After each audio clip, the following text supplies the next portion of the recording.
We live, we live. Like, share, comment, subscribe. We are live, my good people. Like, share, comment, subscribe. We live. We are live, man. We are live, man. Send out them notifications because we are live. We are live. We are live. We are live. We are live. We are live. Like, share, comment, subscribe, man. We live, man.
Like, share, comment, subscribe, man. We live, man.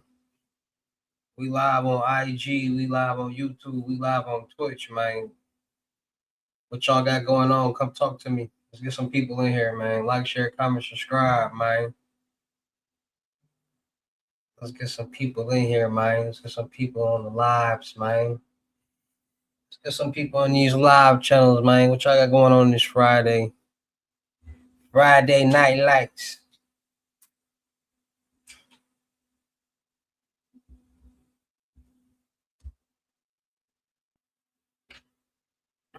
What y'all got going on, man?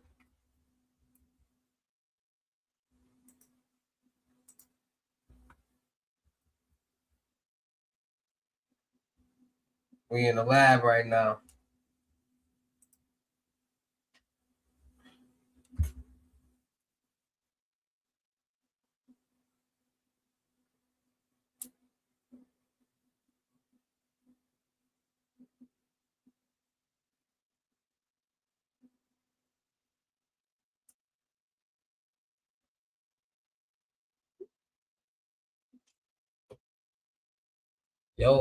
Yo, man, what it do, man? What you got going on, man?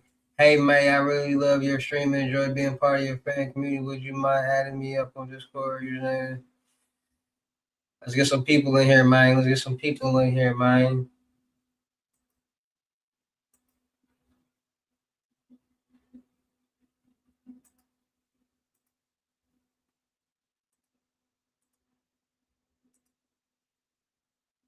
Let's get some people in here, man.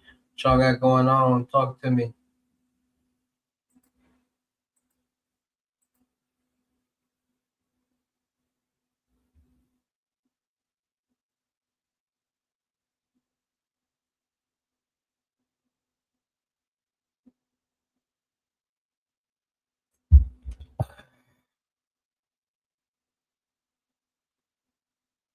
What y'all got going on, man?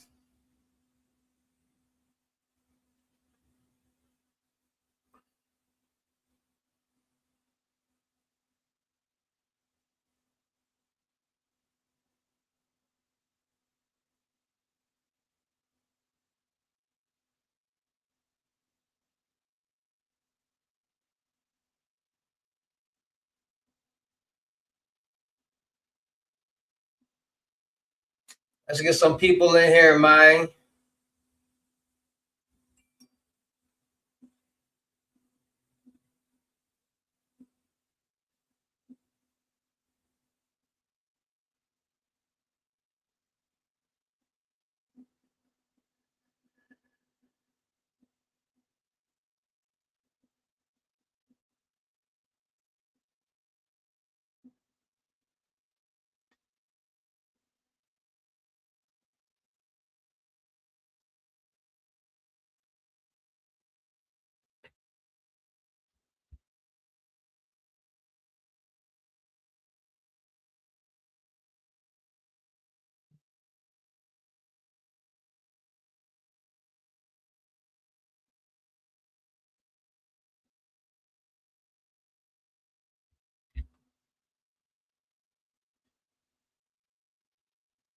What y'all got going on, man?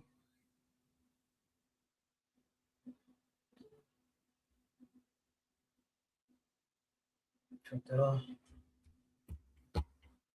Let's get some people in here, man. Come holler at your boy. Yeah, boy. Yeah, boy. Libra.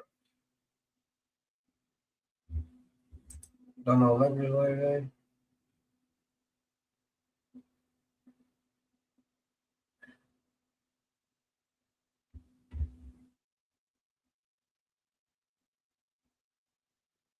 Okay.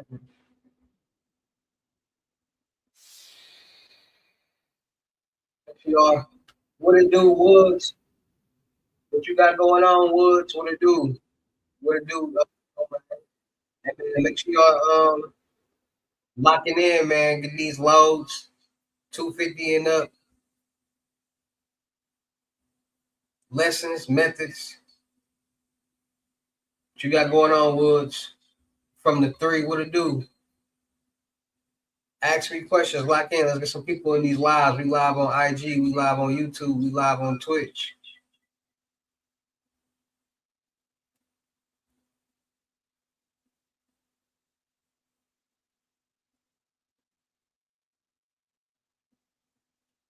What y'all got going on? Try to get to it. You know the best way to get to it. Invest in yourself. The more you invest, the more you be blessed. Y'all know the riddle.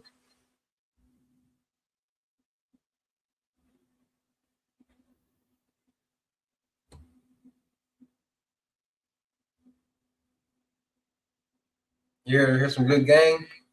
Don't worry about it. We get some people in both of these lives. Once they come in here, we dropping all the game. What you want to hear about though? What you want to hear about, Woods? What you want me to talk about?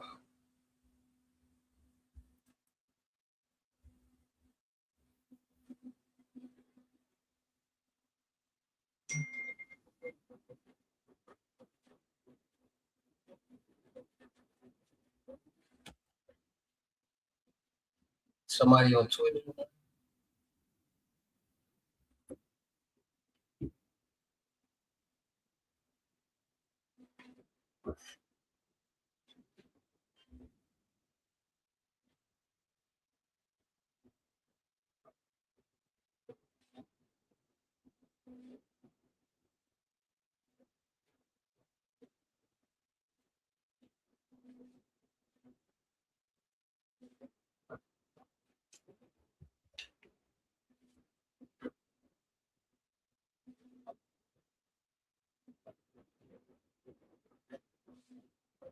Like, share, comment, subscribe, man. Some people in here.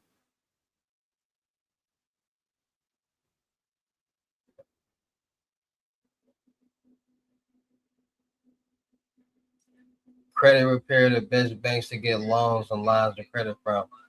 The best banks to get loans and lines of credit from. It all depends on your situation. So, like, you got bad credit, credit unions and banks is the best place to go to. Um, Credit repair. See, people, credit repair is not a one-time thing. Like, repairing credit takes time. Like, it's over a period of time because you got to make payments on accounts to get points to be able to build your credit scores. So people think that they buy trade lines and it just automatically boosts their credit scores, and it don't. You got to make payments on that account for an X amount of period to build the points up that will go towards your credit scores and build your credit score. Like, share, comment, subscribe, man. We just here. I'm just here, brother. You know best. I'm just trying to hear something I need. What you need to hear, you gotta let me know.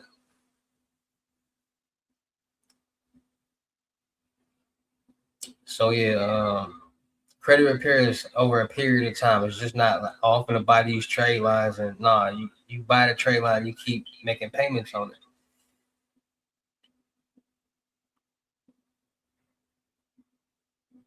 But y'all know the world is in a different place right now. Everybody trying to do some type of scam or some type of fraud. Even people in the credit.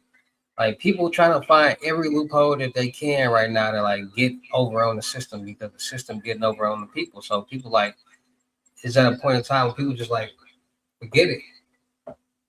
I'm finna get it how I live. If it's all these scams and methods and whatever out here that's getting people paid, I'm finna get paid to it. That's what people are resorting to because people don't got time to be doing all that. People want to learn a method and get paid.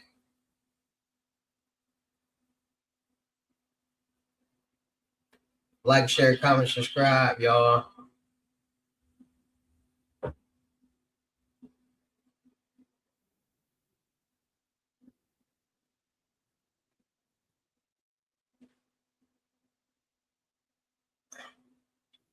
Also, anybody that's watching right now, trying to get in on the sticks. Playing 2K. I'm playing people for a hundred on 2K right now. Add me, add my game tag, and let's get it in. It's Friday. We having fun. We dropping jail. We dropping posts. We dropping information. Players come on. So let's lock in.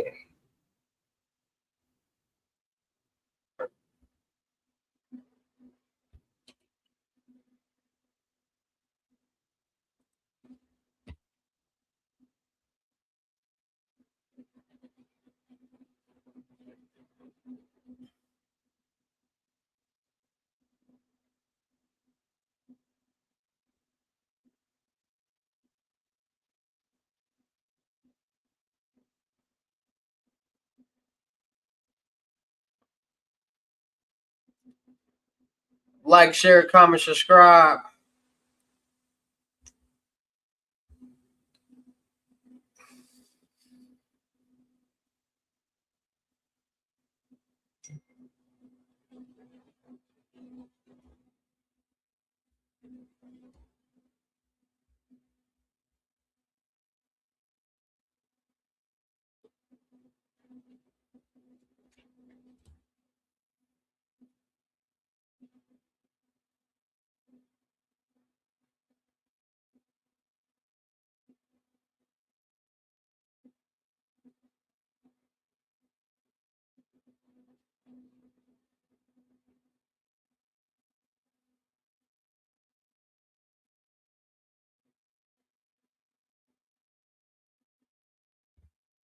Like, share, comment, subscribe, man.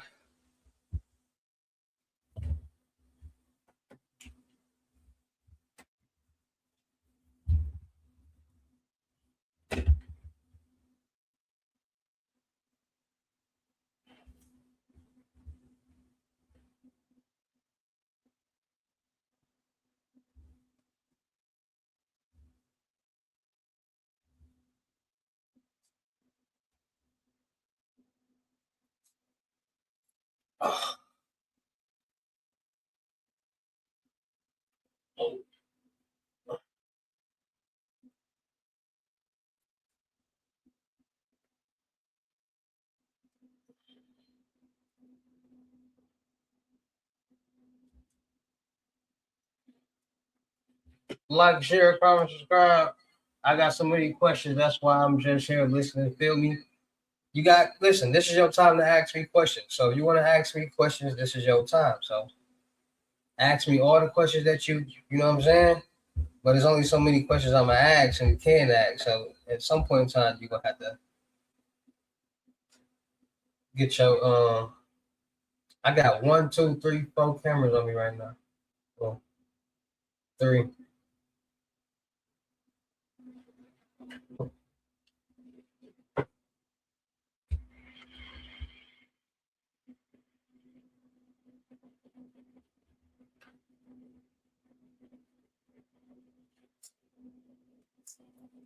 I might gotta put that on the stabilizer too. I ain't gonna lie.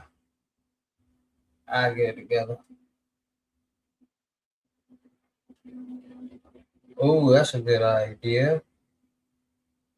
Ask me questions. Share the live. Like, share, comment, subscribe, man. We live, man.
Like, share, comment, subscribe.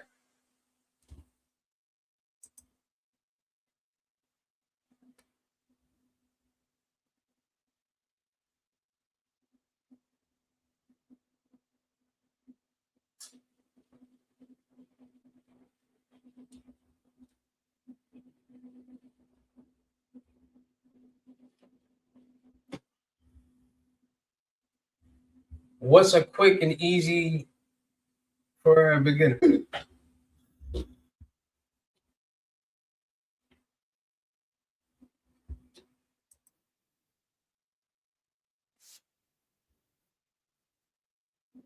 Uh, Something quick and easy for a beginner.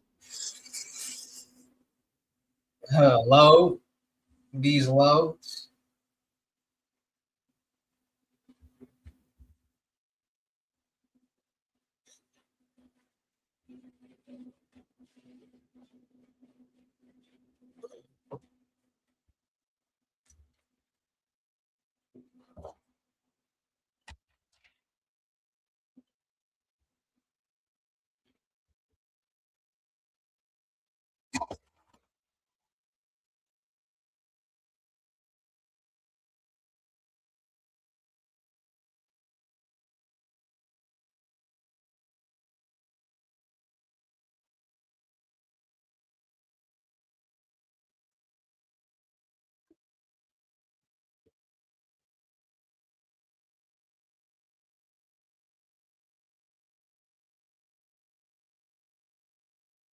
You gotta get them lessons, man. It's a lot that you learn, man. It's a lot, man. It's a lot. You gotta get them to learn.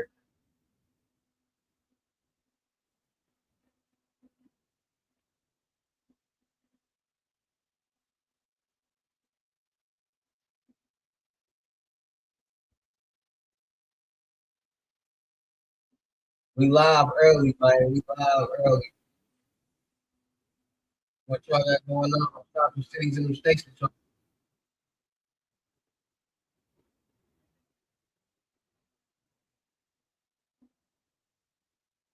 Time to get that bag, man.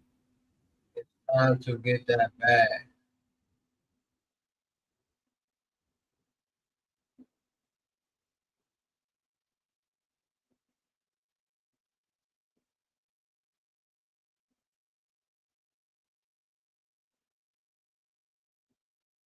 Give me some topics to talk about.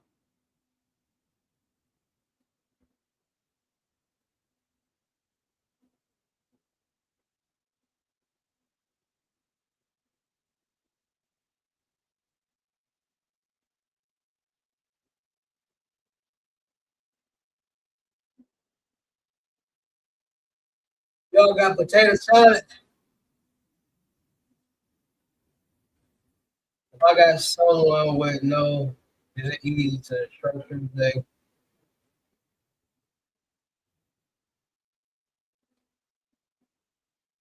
At the end of the day, it's gonna be the exact same thing because you're gonna have to add trade lines to everything. So somebody with a credit profile already might be because they already got something established.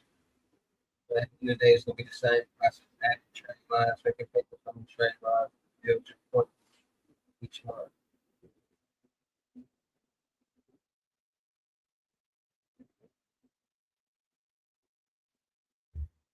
Okay.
Right, tap in with me. You gotta be payment ready for services.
Like, share, comment, subscribe, man.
You need a laptop or computer, or you can work from your phone. It don't matter. 250 and up, it all depends on what you want. 250 to 500 loads. You can be anywhere from 5K to 9K, 500 and 10K to 15, 1,000. You get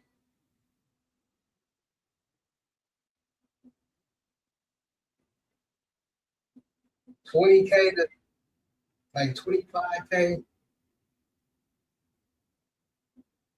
then 25 and up, 25 to 30 for 2K, and then everything else, so 3K, 30, 4K, 40, 5K, 6K, like that. I got mentorship for the month. First 10 people, 500. After that, $1,000 free load.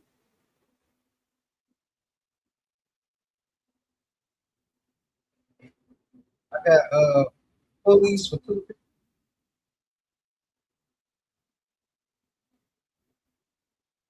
I got what you need. Now, anybody need. You feel me?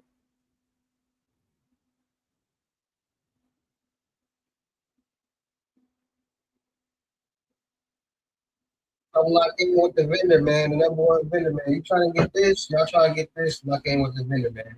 I'm locked in with the number one vendor. I'm gonna piece you together.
What you want? What I do?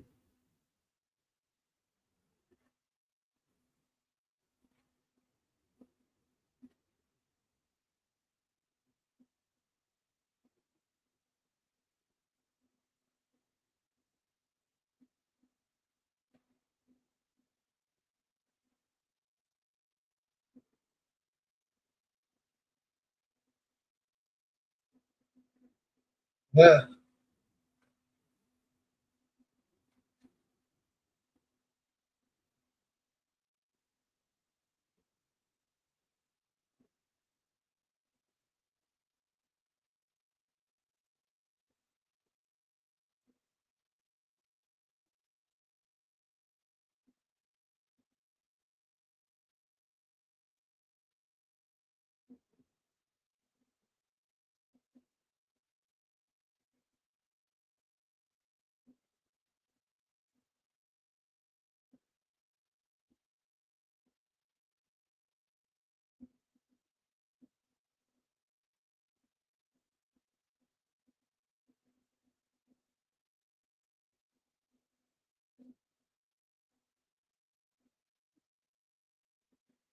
Like, share, comment, subscribe, man. Talk to me.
And the mentor, what's some tips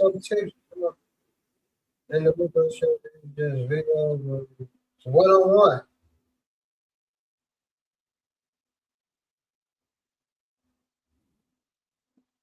1 on 1, 1 on 1, 1 on 1.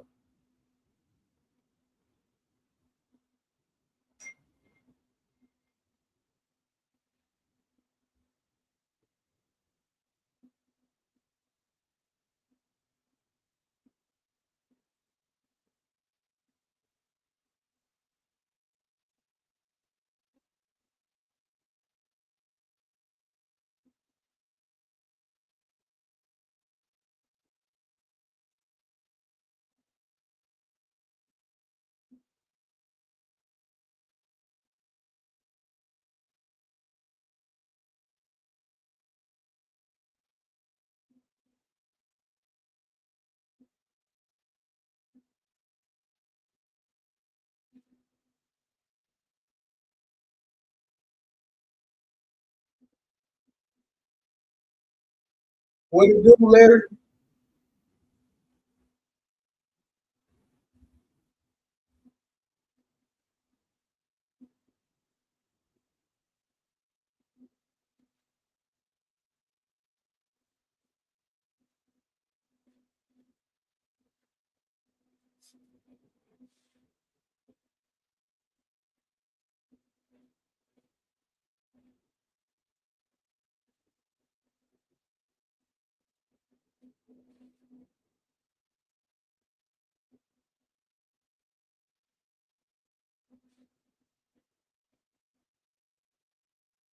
What you got going on, Larry?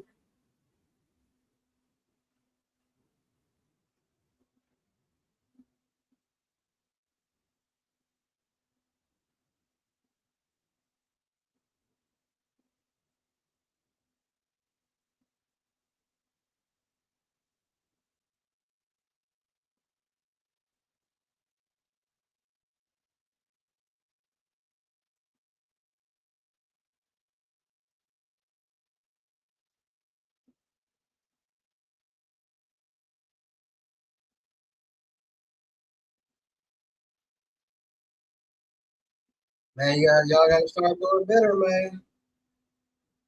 I've been the number one vendor for the past 6 years, man. Y'all just be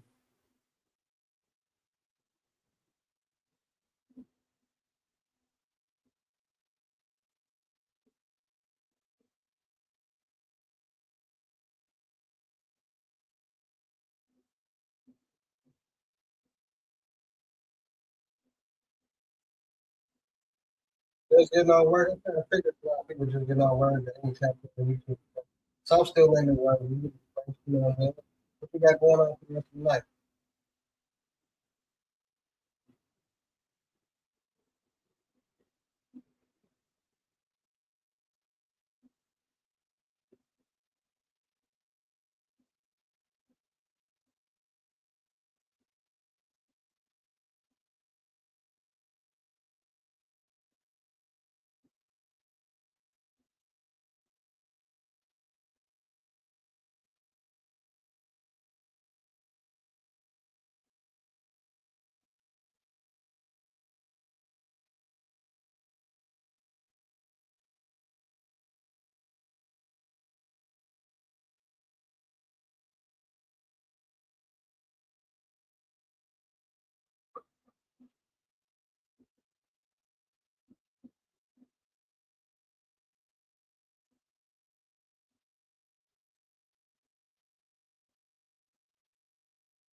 Like, share, comment, subscribe, man. Let's get to the bag, man. Whatever you need, let me know. We got linkables, we got physicals, lessons, methods. Whoa, throwing them bows.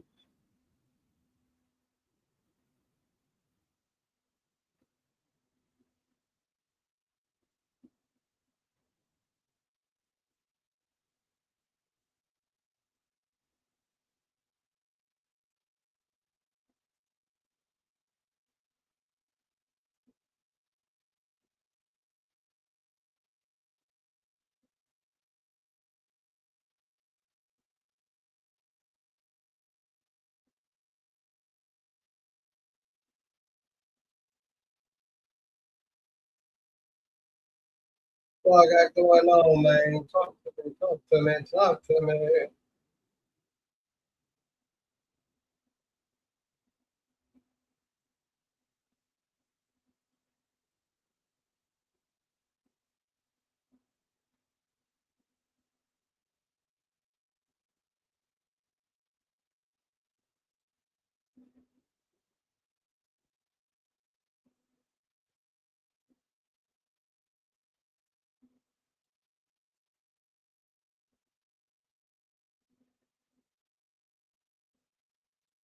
Shots and stuff.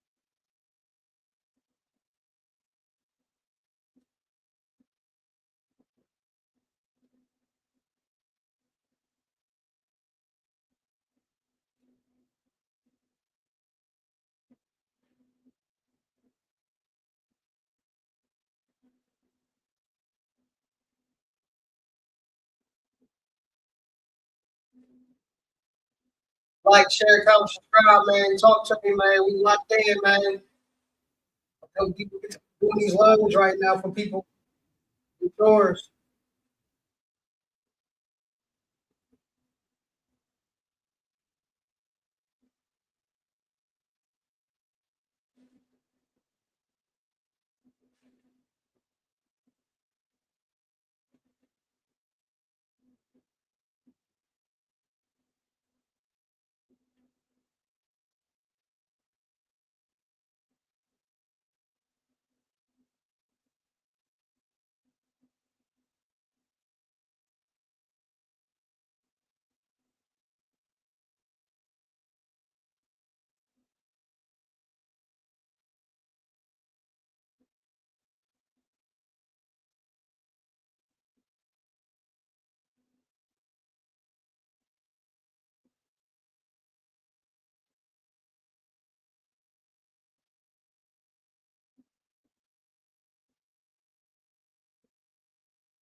Everybody at, man. I know y'all ain't going out on no party. Y'all need to get a bag.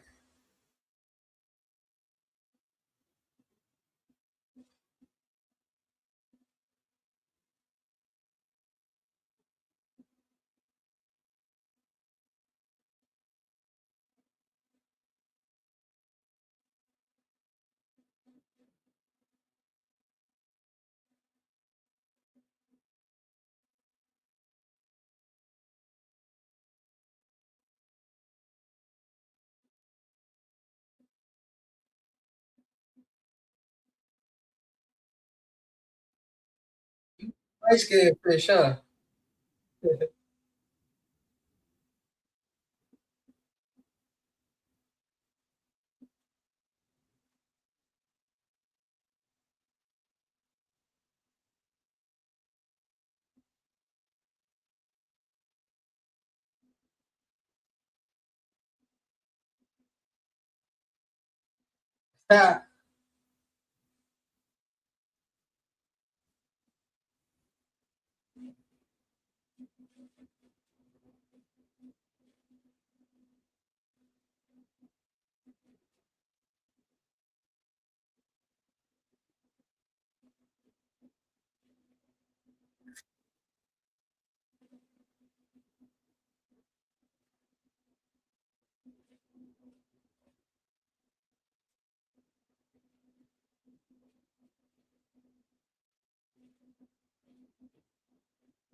Called him a light skinned mother effer.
He ain't allowed to the barbecues, man.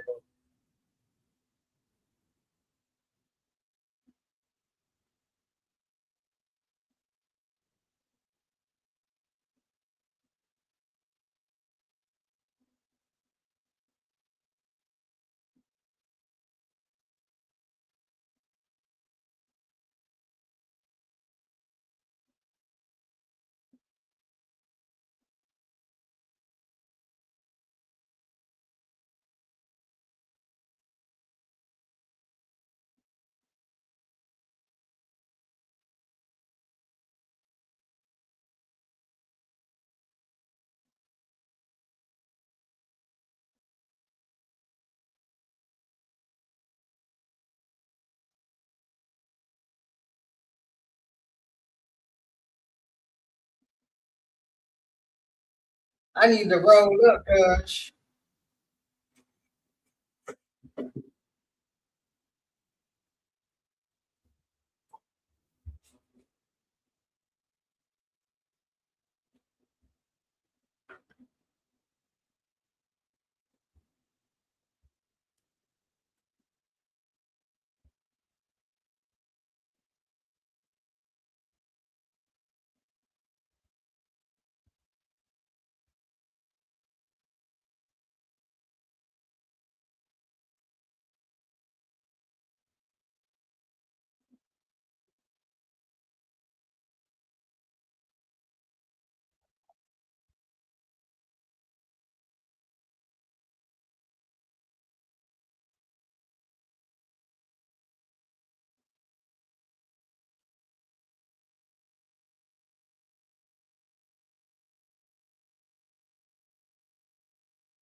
Like, share, subscribe, y'all. What y'all got going on?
Like, share, comment, subscribe.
Like, share, comment, subscribe. Let's get some people in here. It's dead on this Friday.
like, share, comment, subscribe.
What it do, Tara? Shit, what it do, Tara? What it do, Tara? I see you, Tara. Where you been at, man? It's a lot of ways for people to make money. It's a lot of new methods. A lot of new methods, a lot of new ways. You just gotta ask me what you interested in. I can't tell you like, hey, go do this. I can tell you a method like people like tell me what's the new way. I can tell you anything. It's all about what you want to know, what you interested in, what you've been hearing. It's a lot of new stuff.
I'm trying to make $1,000 a day with a good method. Any suggestions? It's a lot of them. Load ups. There's a lot of methods out here that can make you $1,000 a day. I might even put a free method in the song that I'm going to create while I'm making this beat. Might give y'all a free method in the song. Hey, hey, I got 100 methods to keep rich. That's enough. All right. I got 100 methods to get you rich. Listen up. If you want to, or you want to ride the, all right. All right. That's how I be rapping. That's how I freestyle. I got 100 methods that can get you rich. Listen up. You want to ride the thing, or you want to, all right. All right.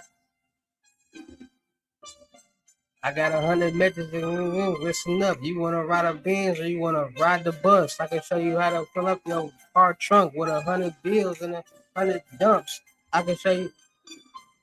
All right.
Get you a loan, I can get you some bucks. You better get you a method that can help you run it up. I can show you a lot of things with a CPN. I can show you how to do something with a friend. I can show you how to go to the bank and get some checks. I can show you how to go. You be up next. I can show you how to go home and make 100 plus. I can show you how to really go and run it up. If you want to get these messages, listen up, because King Hussle really about to show you how to get some bucks.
What it do, Jay?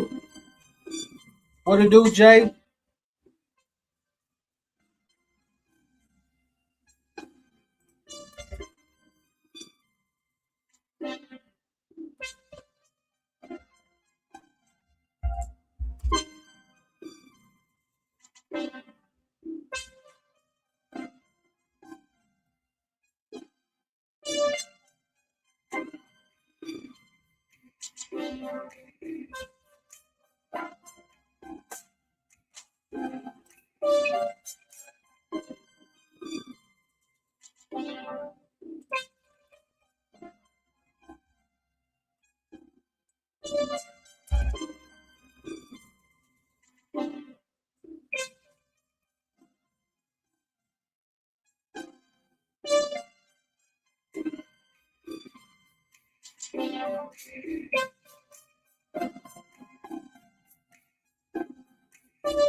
What it do?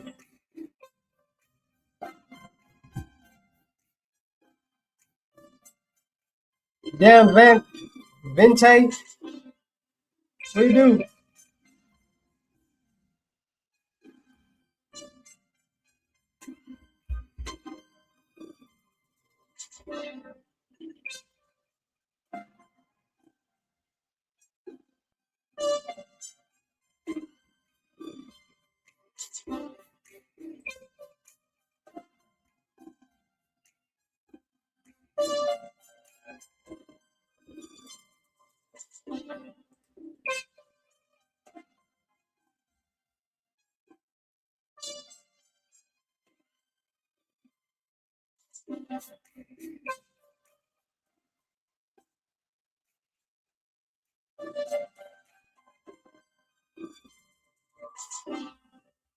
I feel go crazy with this.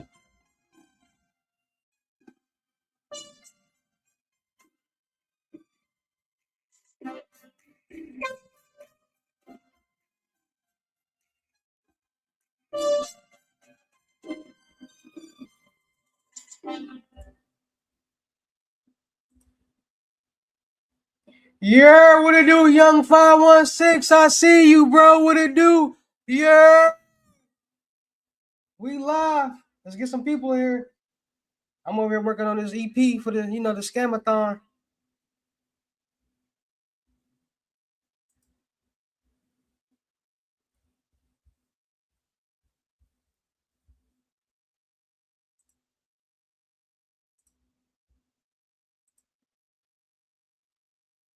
What you got going on, young 516?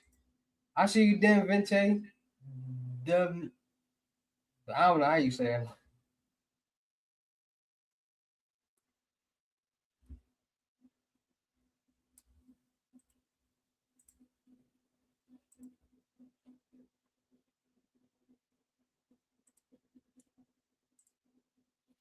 y'all got going on, man? I'm over here trying to quick make a beat for the mixtape pretend.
That track you did for we need a part two. Y'all want a part two? This might be part two right here.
You know what to do. Send that screenshot. Payment ready.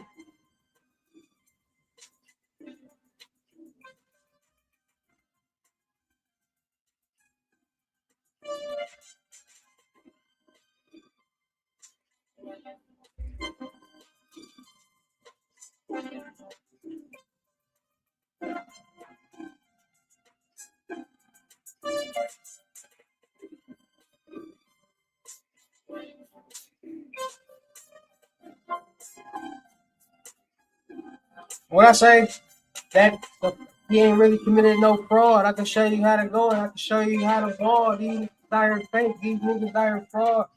Hey, these niggas drop the ball. I got 100 methods in my bag that can get you rich.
Make the beat and record the song on live.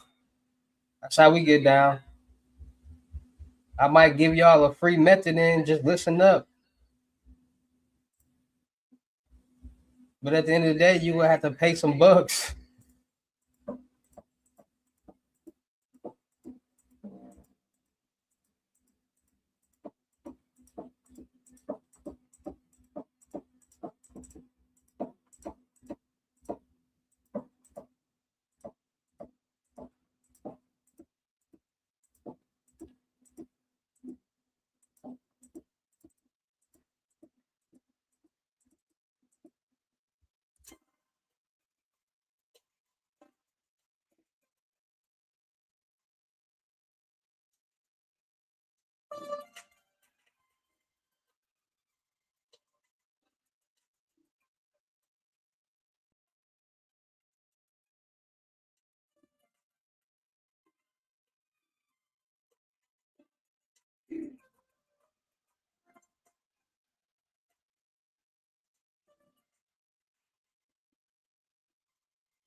That's why I'm doing this shit.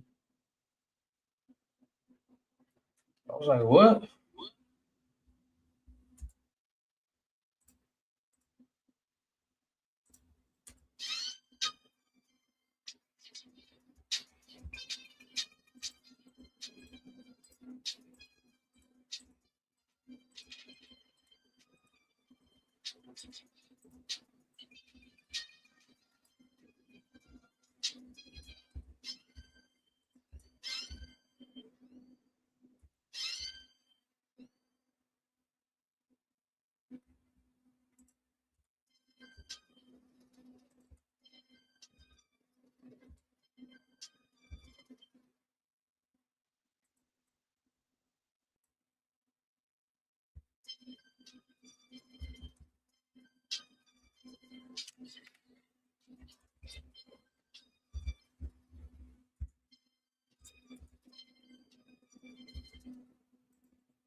I don't know why I ain't got that on charger.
It's hot.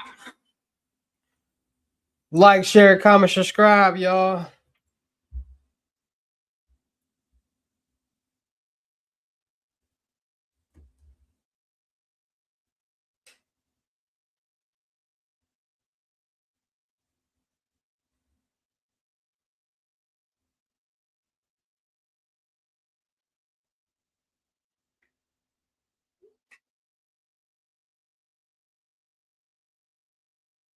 Man, I got a chick saying they on the way. I don't even know.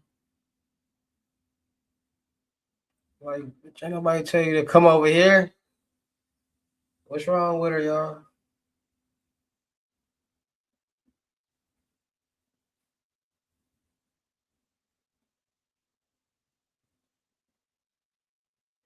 Hey, I ain't tell her to come. I didn't agree to her to come over. Like, what?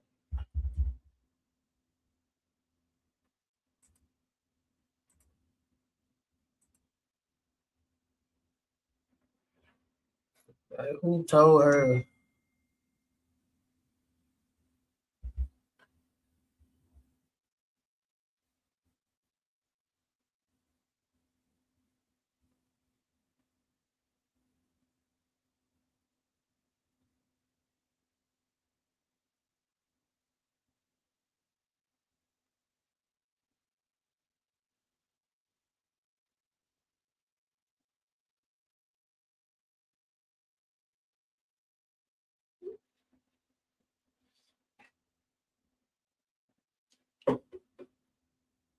I did not tell her to come over here.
I did not tell this woman.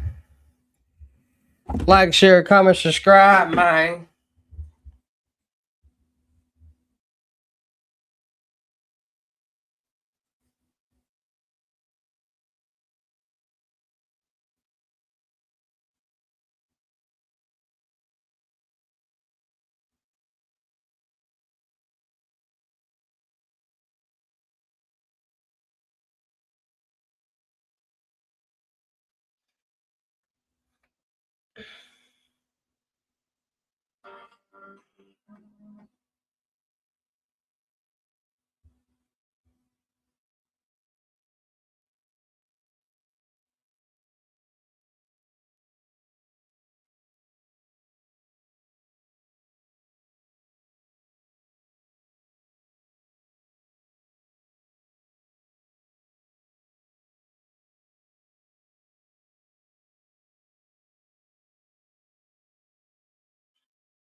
Like, share, comment.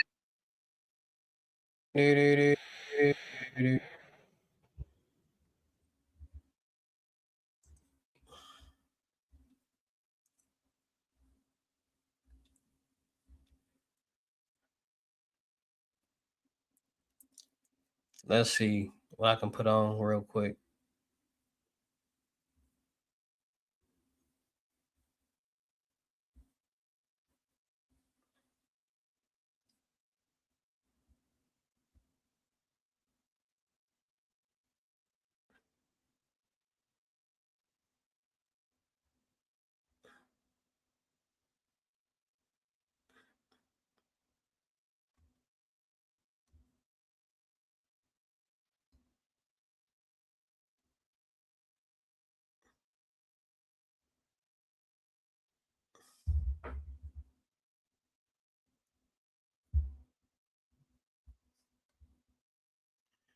Trying to see, man.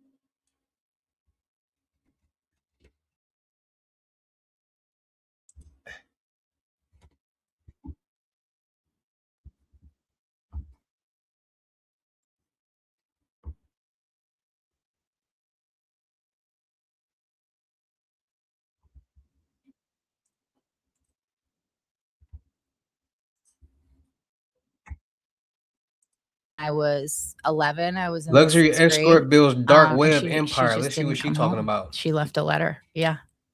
She had started working around within that year. So she had gone from like being a stay-at-home mom to working again. I mean, did she like say, hey, I got an apartment, I'm down the street, No. I'll come see you on the weekends, we'll work out? No, just gone. Like when did you hear from her again? There was a letter. Nobody knew she was leaving. And I remember our dad sat us down and said, you know, your mother left. So at the time I hated her because I was, you know, like a teenage girl. But also when she left, it was like all of these feelings that I had of like not being good enough already, just being like an awkward, you know, kid. It was like in my perspective was that she was like leaving me, right? Because she didn't love me. Yeah. So she leaves and she leaves this letter, and we don't hear from her for maybe about a week. You know, she tells us she's going to continue to be, you know, present in our lives and be a part of our lives. But that doesn't really happen. She's not super involved. My dad is essentially raising us on our own, and I'm so angry with her. I don't really want anything to do with her. And so I don't know, she was like finding herself, I guess. She was going through like kind of, at least the way I saw it, was like a midlife crisis. You know, Well, I think she's exactly what, you know what I'm saying? Yeah. Right? That's yeah, she starts working. She's going through menopause. She leaves my dad. We had just bought this like big Victorian house that we couldn't afford, really. And she was the one who had wanted to buy it, and she left. And this is like before the 2008 mortgage crisis. Like things are getting crazy. It's a subprime mortgage. Rates are going up. She's not financially contributing. My dad can't pay the mortgage. And so like all these things are happening. And I go from like kind of being an 11-year-old kid who's having some behavioral issues to like almost feeling like I am the only like adult woman in the house, even though I'm not an adult. My sister's a couple years younger, and I'm like worried about paying the bills, and like all of these things are happening, and I'm super young. So, I mean, I'm like stressing out, like, how are we going to pay the mortgage? You know, and I don't even have a bank account, and there's really nothing I can do to contribute to paying the mortgage at the tender age of 11. But that was like a legitimate stressor. I had already been running away before my mom left. So I would run away from home and like disappear for, you know, a couple weeks. A few times it was a few months. Where are you going? Oh, yeah. Where do you disappear? Where am I going at 11, 12 years old?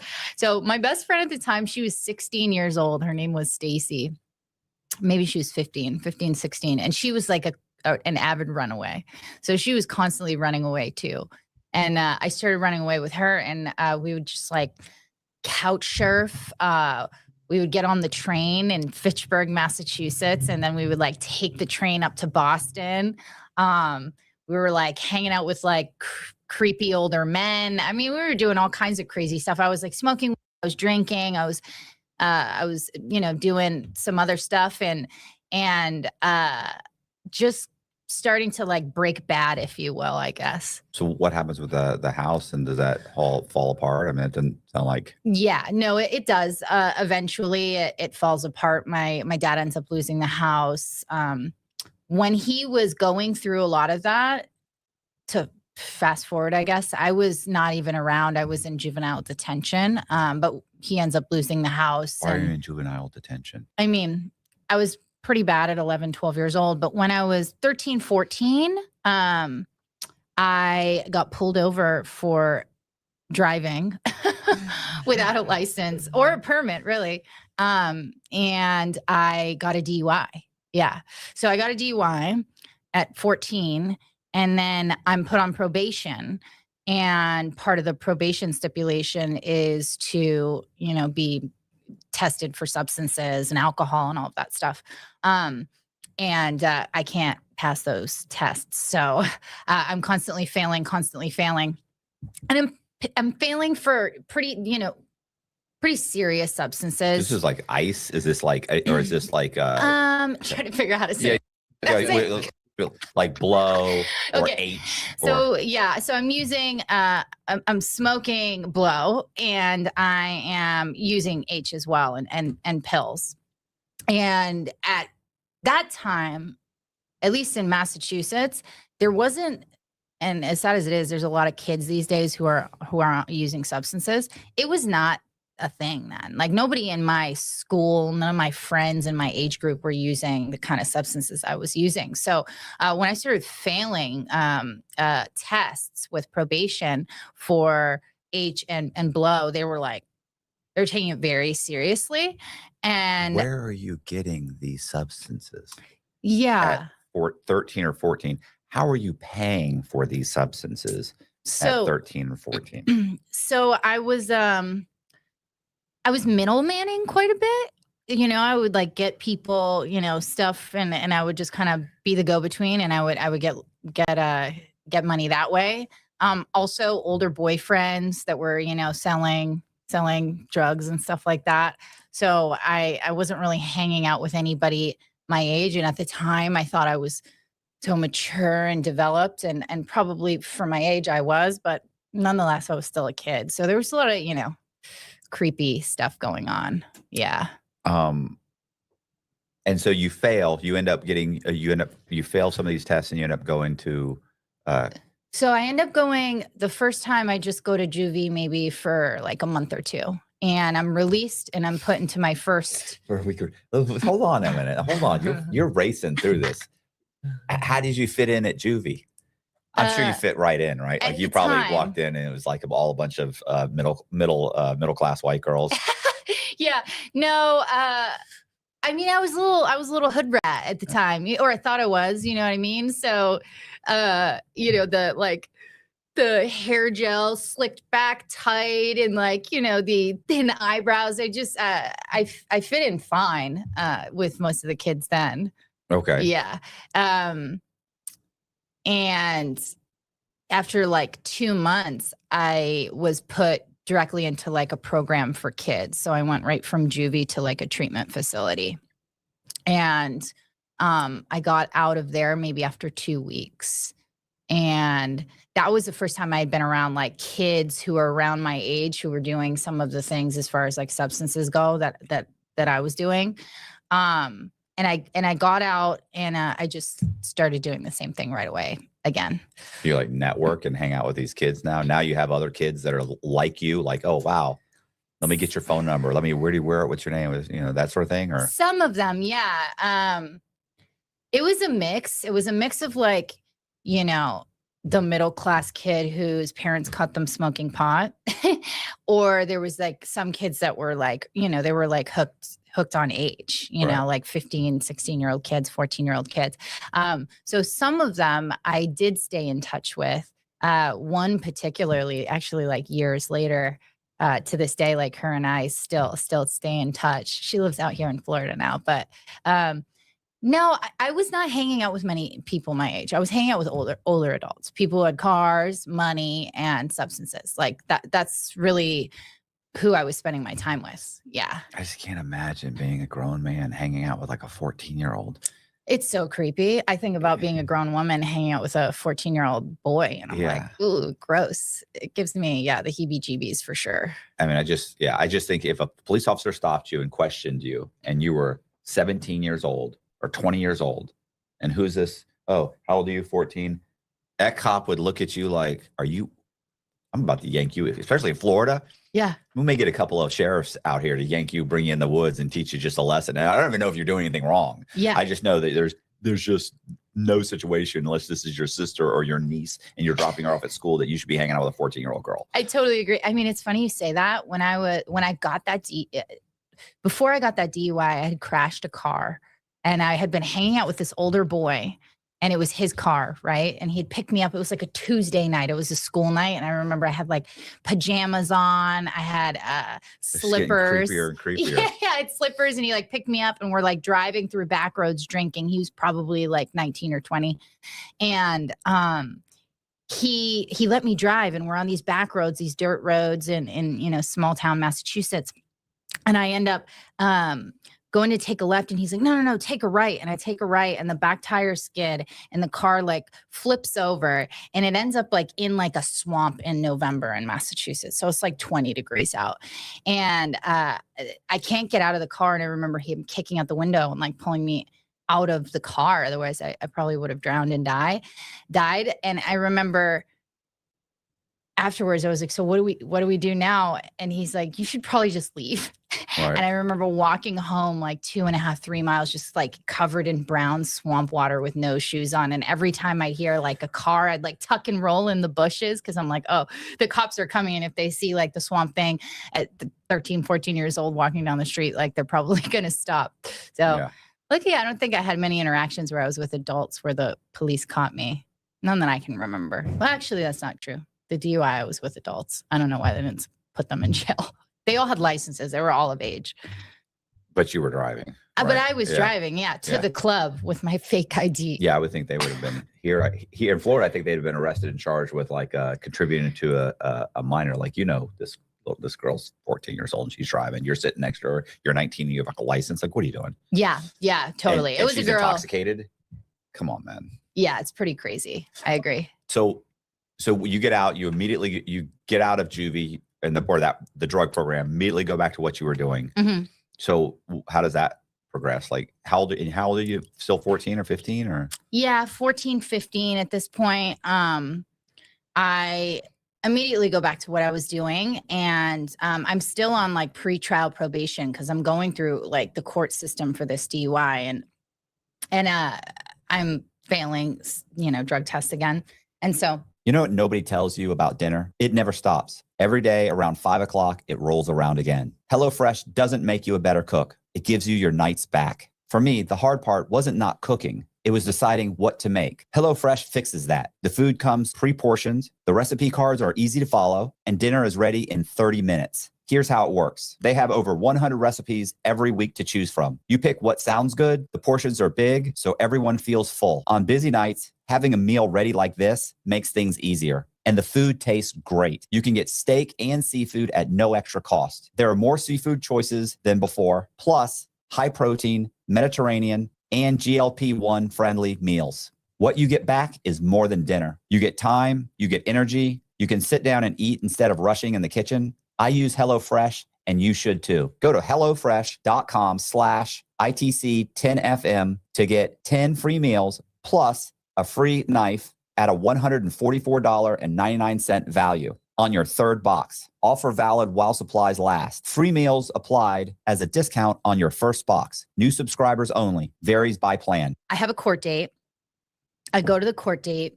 I'm with my dad. And it's at like Worcester Courthouse, I remember.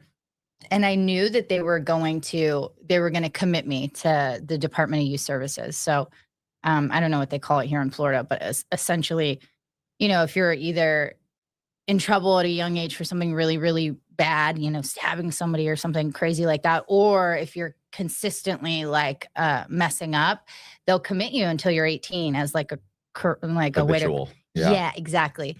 And I was habitual and my charges weren't that severe, but I think they took it really seriously because of the substances I was using.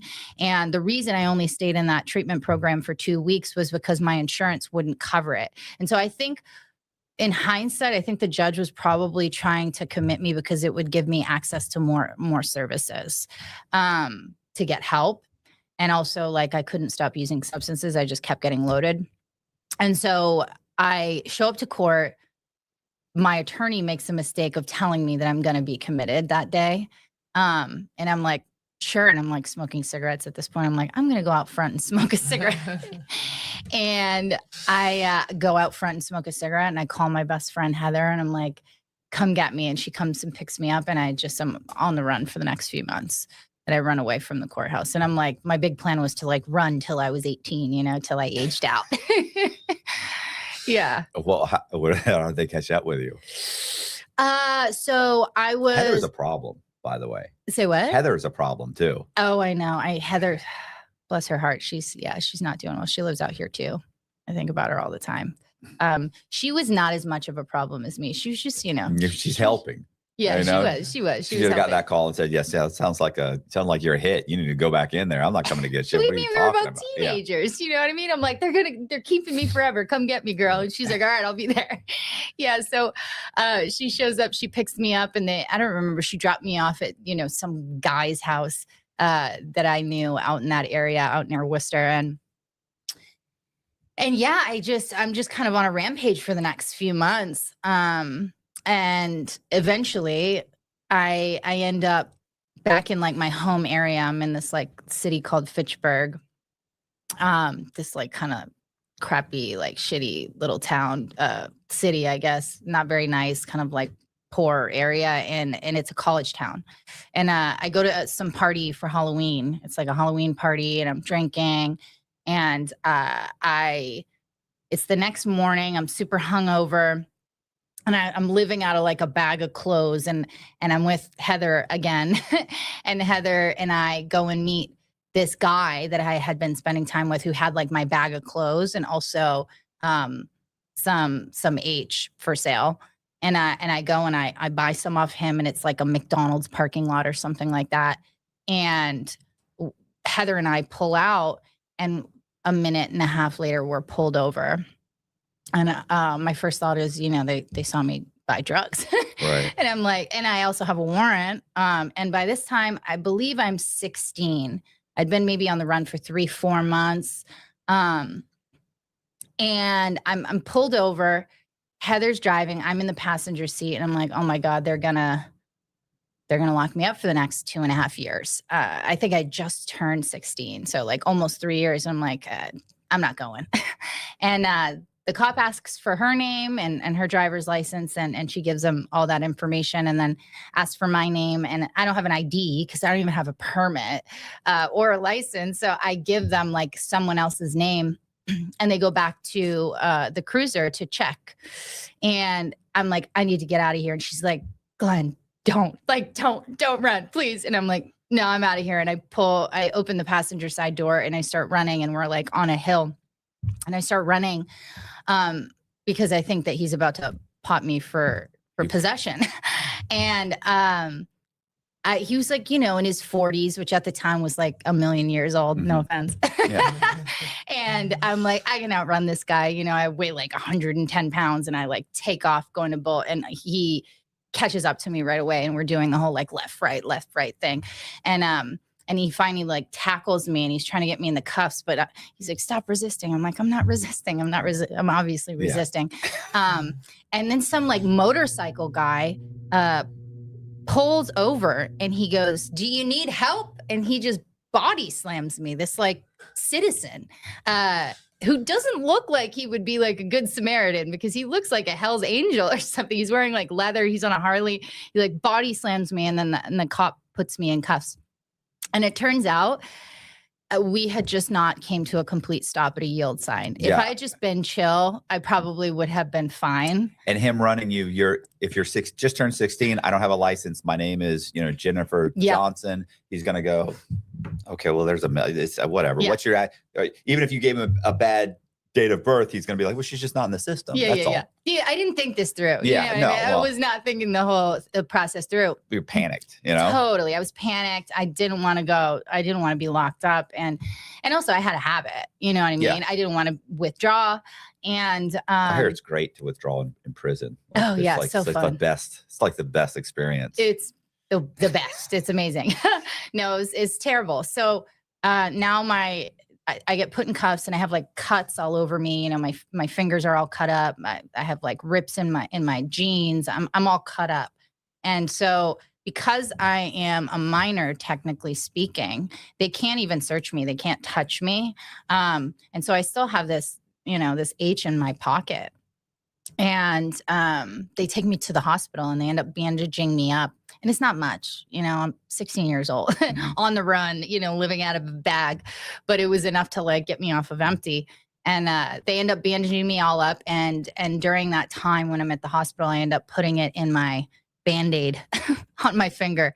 And so by the time I finally do get to the police station after the hospital, they search me and they never find it. But I was charged with assault and battery on a police officer, which was an adult charge. So now I'm going to juvenile court for the Department of Youth Services and the DUI thing. And I also have a pending adult charge for assault and battery on a police officer. Because it turns out even if you don't assault them, if there's any unwanted contact, it's assault and battery. Right. So, what do you have a question? I was just wondering, it's not even that important, but I'm wondering, did they ask you like, well, why did you attack this police officer if they never found anything? Yeah, Well, why'd you run? Yeah. They did ask me why I ran. I remember it was the state police, and they were like, "Why did you run? That's the fastest guy on the force." I was like, "Well," but also they ended up finding out that I did have a warrant. Yeah. So I mean, it was kind of part of the reason that it was the main reason I ran, but also I didn't want any possession charges, because at that time at 16 years old, I'm like, oh my God, if I have a possession charge, like I'm going to spend the rest of my life in jail, which definitely wasn't true, not in Massachusetts, but. What's your dad thinking, right? Like, what's your dad? Your poor dad. Mhm. What are you at any point thinking, hey, you obviously know you have a problem. Mhm. Like, are you thinking at any point, hey, maybe I need to try and straighten up. I need to try and go straight. I think leading up to this point, I really didn't think I had a problem. Like, I really thought that I was doing the things I was doing because I wanted to. I was like kind of in this delusion where I'm like, oh, like if I wanted to stop, I would, but I don't want to. And when I finally was arrested that last time, and I knew I was going to spend some time in juvie, like a considerable period of time, that was the first time that I actually got honest, because I had been lying to probation. I had been lying to my dad, and my dad, like, he just like, he wanted to believe what I was saying so badly. And I was just so manipulative. And the truth is like, he was doing the best he could, but he was raising two daughters at like 60 something years old after retiring from the military, retiring from the post office. You know, spouse left, can't pay the mortgage, and he's working overnights 11 to 7 in the morning, 5 days out of the week at the hospital, because he had gone back to work to try and like pay the bills. So he like wasn't that present, to be honest, not because he didn't love me, but he was just trying to like provide, right? And he just is, he's like a straight edge man. Like he's never smoked cigarettes, doesn't smoke pot, like barely drinks. Like he is just so out of the loop. No understanding. Yeah, he's totally out of the loop. And I was a good liar, you know? So yeah, I think it was a little bit of lack of like oversight and parenting for sure. And I think he also felt a lot of guilt around my mom leaving. I think he felt like partly responsible because how it was affecting me, especially. But yeah, he's like really concerned. I don't know if he was relieved that I was locked up or whether he was sad. I think it was probably a mix of both. At least he knew where I was. Right. Yeah. So I end up, being committed to the state of Massachusetts. For how long? I was committed until I was 18. I spent a little bit less than 2 years, almost 2 years locked up in the Department of Youth Services with a bunch of other girls who were also committed until they were 18. Yeah, it was like behavior modification, kind of, you know what I mean? It was like, we didn't go outside, we didn't leave.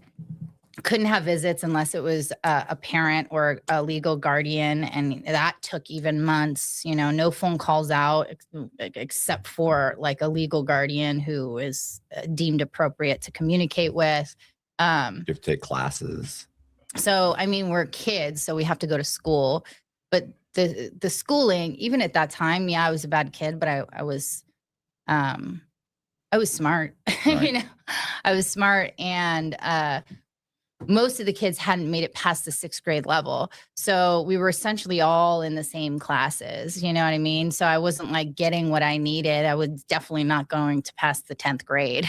And so, I end up going to school because we have to. And yes, we have some classes like therapeutic classes like DBT, dialectical behavioral therapy, but I don't remember them being super helpful. Did you end up getting your GED? Later on, I did. So I got out of there after 2 years, and I went to like a girls' like really structured treatment program until about a month before I turned 18. So the last like 6-7 months before I turned 18 and aged out of the Department of Youth Services, I was in like a recovery home for girls. And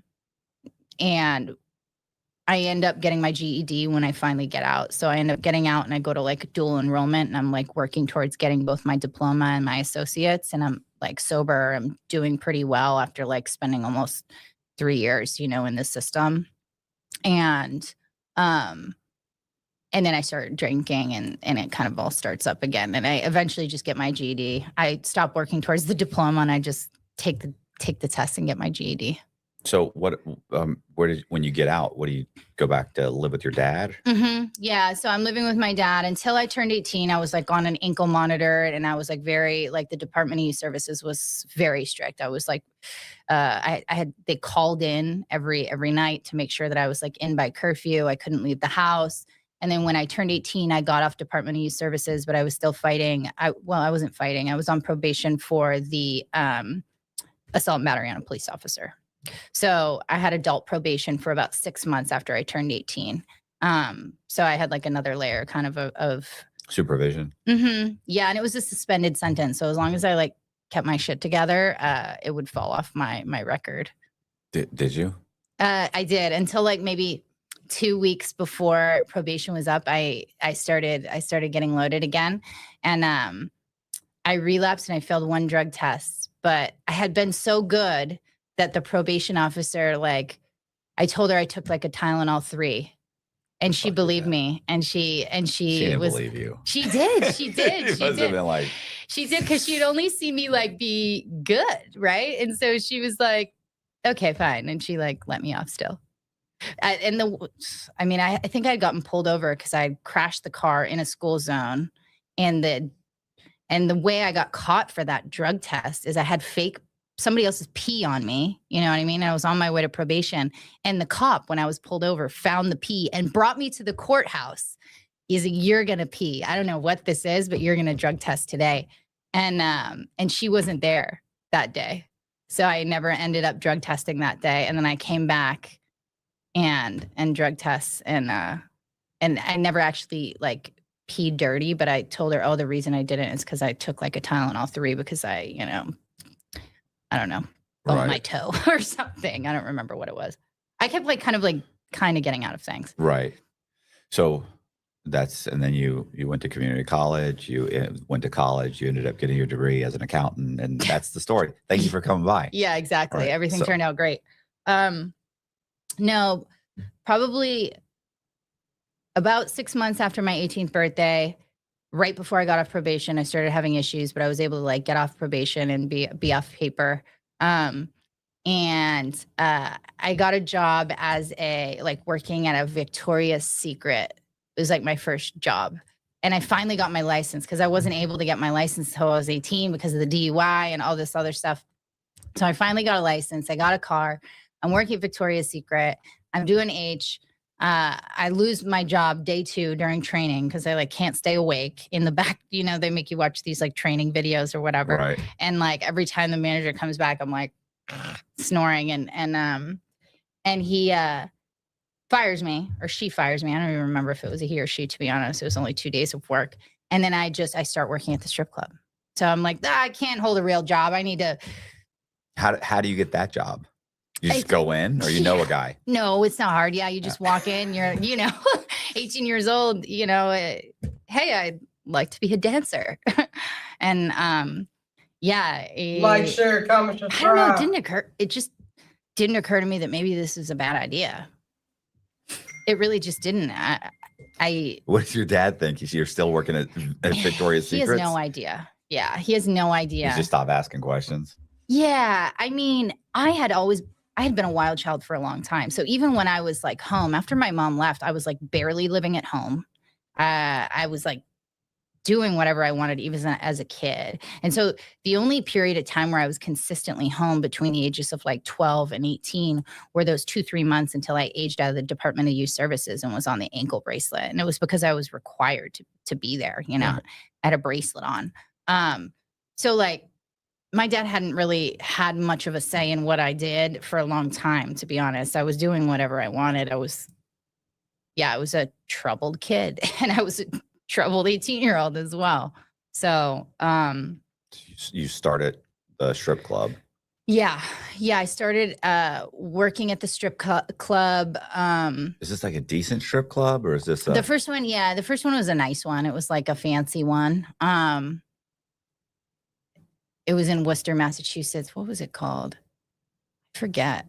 There's a couple, but I ended up working at one for a little bit and then going to another one. I think it was called Centerfolds 2000 in Oxford. And they were like they were pretty nice. Yeah. And they were, like no touching, nothing like that. Right. So I was making decent money and I was, supporting my habit and all of that stuff. And, had an apartment, car, all this stuff. And maybe after like 6 or 8 months or 9 months of doing this, I like didn't want to. 6 months, that's a good run, right? Like, I mean, you couldn't keep the legit job for 2 days, but this is a good run. You know what I'm saying? Oh yeah, this one's decent. I don't think it depends on the VP5. club, but for the most part, they didn't care if you were just like low key about it. Like most of the girls are using, Right. not all, but many. Well, I dated a girl really I almost complete all through college, really. Really, it was pretty much all. I think I maybe met her like my second or third semester, but I dated her and she worked as a stripper. And listen to this cliche. She worked her way through college and got a degree in finance. Swear to God. No, I've seen that. It's not always, I know that's I'm going to college, but but that was actually true. But she worked at Scarlett's, which was like at that time, I don't know what it is now, it was a really high end, but they were like, no, if you show up after this time, you're not going on. Yeah. You can't leave before this time. You have to be walked to the car. You have to, if we see anybody exchange a phone number or anything, you're done. That's it. I mean, it was super strict. Yeah. But I also think that at that time, the mayor of Tampa was like, they were really all over these strip clubs because the sex work stuff. Yeah, they were sending in cops and everything. Yeah. So they were scared and they had a liquor license. Like they were like terrified. Like y'all could the girls can get the club in huge trouble. Totally. So they were all over. So I was wondering, but I know other strip clubs. Well, I worked at a couple. The first few were pretty decent. And this is Massachusetts, right? This is Massachusetts. So Massachusetts strip clubs, there's not that many in Massachusetts, and they're pretty strict. There was like one ghetto one in Worcester, but I never worked there. There was only 2 in Boston. They were right next to each other. One was like a little ghetto, and the other one right next door, which was like Centerfolds Boston, was really, really nice. Very expensive, very high end, like every girl was a 10, you know what I mean? Like stunning women, most of them like relatively normal women. There were a couple girls who, I remember I was working with one girl who was in law school. Like there were girls like that for sure. It just depended on the place. And in that place in Boston, it was very strict as well. But because it was so strict, it was like harder to make money. You know what I mean? Yeah. It's harder to make money, especially when it's like really strict and really high end and the prices are like very, very high. But what you're getting is really like, you're just like Centerfolds Boston. Like if you're going in the champagne room, it was usually because some guy had brought his wife, you know what I mean? And it was like $2,000 to like even just get up there. And this is, 15 years ago, like it was just a lot of money for really nothing. Like you couldn't touch our knee. The dances were like arm's length apart and they were watching you. Like there was no touching, super strict. And I was like, you know what? Fuck this. And I started working at some clubs in Providence, Rhode Island. And that was a whole other story. It was like, there were like brothels. Right. Yeah. There was cops coming in and it was on the news and like recording. It was essentially, I think at the time, and you could probably look this up, but don't quote me exactly, but indoor prostitution in the state of Rhode Island was legal. So like in clubs and in massage parlors, like you could do sex work. Right.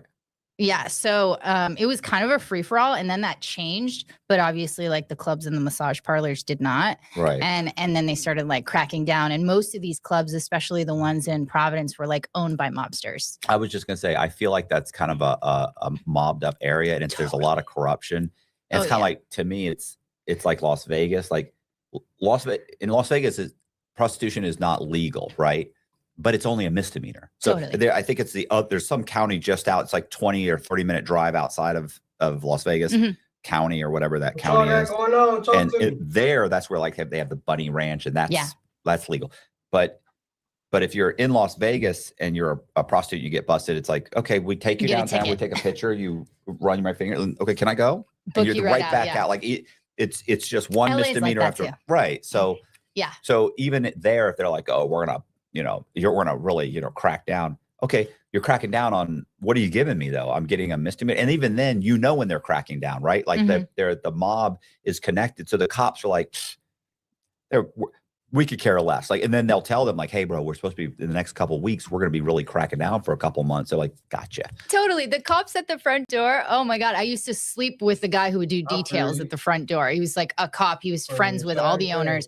I remember our manager at this like club in Providence that I was working at had just gotten out of federal prison. You know what I mean? Right. For like embezzlement and a bunch of other weird stuff. And like, he comes back to his old job and they open him with like, they welcome him with open arms. The owner, Dick Shappy, like, I don't know if he was a mobster, but if he wasn't, certainly connected, right? It would be it would be shocking for sure. He would like come in with like his like chest hair out, like 3 buttons down, and like he was like 70 years old. You know what I mean? He was so old, and he always had like beautiful women sitting at the table with him with like huge tits. And just had him on the podcast, didn't we? That's exactly what I was thinking of. No, not oh my him. gosh. No, but a guy like he came in and his shirt's down to here, Totally. and he's probably, I think he was like he was in his 60s, He's in his right? 60s. Late 60s. He's got He's an accountant. He does content with models. And amazing hair, by the way. Wanted to just point that out. Yeah. Amazing hair in amazing shape. And it was just like this guy was not not in amazing shape. Not the same guy. No, not the same guy for sure. Yeah, it was a crazy ordeal. That place, a lot of girls, Cuban girls, would come down from Florida to go there because they would make a lot of money during the winter time here during the off season, and then they would come back here for the summer. I was gonna say the chick I knew, or the chick that I was dating, Chrissy. There was a girl that would fly in on, I want to say, Friday nights from New York, work for like 3 or 4 days here, and fly back, and actually had like, I think, had a kid in New York, and she was like, I just, I can't. Or was it the other way around? It depends on the season. Yeah, I was going to say, wait a minute, I could be wrong. She might have been flying to New York and then flying back and raising her kid here because it was so cheap here to live in, but she was making so much money in New York. That's what I think happened. It was the opposite. Okay. Yeah. But yeah, it was like, I remember thinking, this is a jet set stripper. Like, what's going on? Oh yeah, there was a lot of us girls would do that, go to different places during different seasons where it was popping, more money. Yeah. So what's happening with the addiction? Like, is it getting worse? Is it? There's periods of time where I get on like the methadone clinic, and so you at this point you're kind of trying to get off, or you realizing it's like, hey, this is an issue. I'm going in and out of like treatment centers, and so here I am working at this like kind of wild place in Providence where it's like all bets are off. Like, they don't care if you're sleeping with people in the champagne room. I mean, it's pretty much expected, like they don't really care what the hell you're doing. But I am so strung out, and I'm going into the bathroom and I'm, doing what we do. And I'm getting caught all the time. And the house mom's like sending me home or putting me on week-long suspensions, and I'll like go to treatment and I'll come out and be like, look, I completed treatment. She'll like let me work again. I'm like doing this thing like over and over again. And then finally I'm on the clinic for a little while, and I wouldn't say things are better on the clinic. I'm not using, so I guess that's better. But and I'm not like doing crime. But like I'm still, handcuffed to some like, substance. And then I eventually like, I meet a boyfriend and I end up like moving in with him, and I stop dancing and I try to go back to college, and I'm like trying to do the thing, and I'm still in the clinic, and I kind of clean things up a little bit. And I moved to like out towards Boston. I'm in a relationship with this guy, and who is this guy? Was he like, what does he do? Like, who's? Yeah. So he was a cop, actually. Yeah. He was a cop, and he was like a really normal, nice guy. And he knows you have a problem? No, not really. Oh. No, he doesn't. Because at this point, I'm not actually using any substances. I'm on the clinic. And so he doesn't know that at first. And then I tell him, and like, he doesn't really understand what that means. He's like, oh, well, you used to like, I tell him that I was doing pills or something like that. And he's like, well, you used to do it and you don't anymore. Right. And like, cool. You're good now. Yeah, like you're good. Okay, right. Everything's all right. Right. And I was like, yeah, for sure. And arguably things were a lot better than they had been. Right. But yeah, for like maybe a year, like things are pretty chill. You know, he's like working. I'm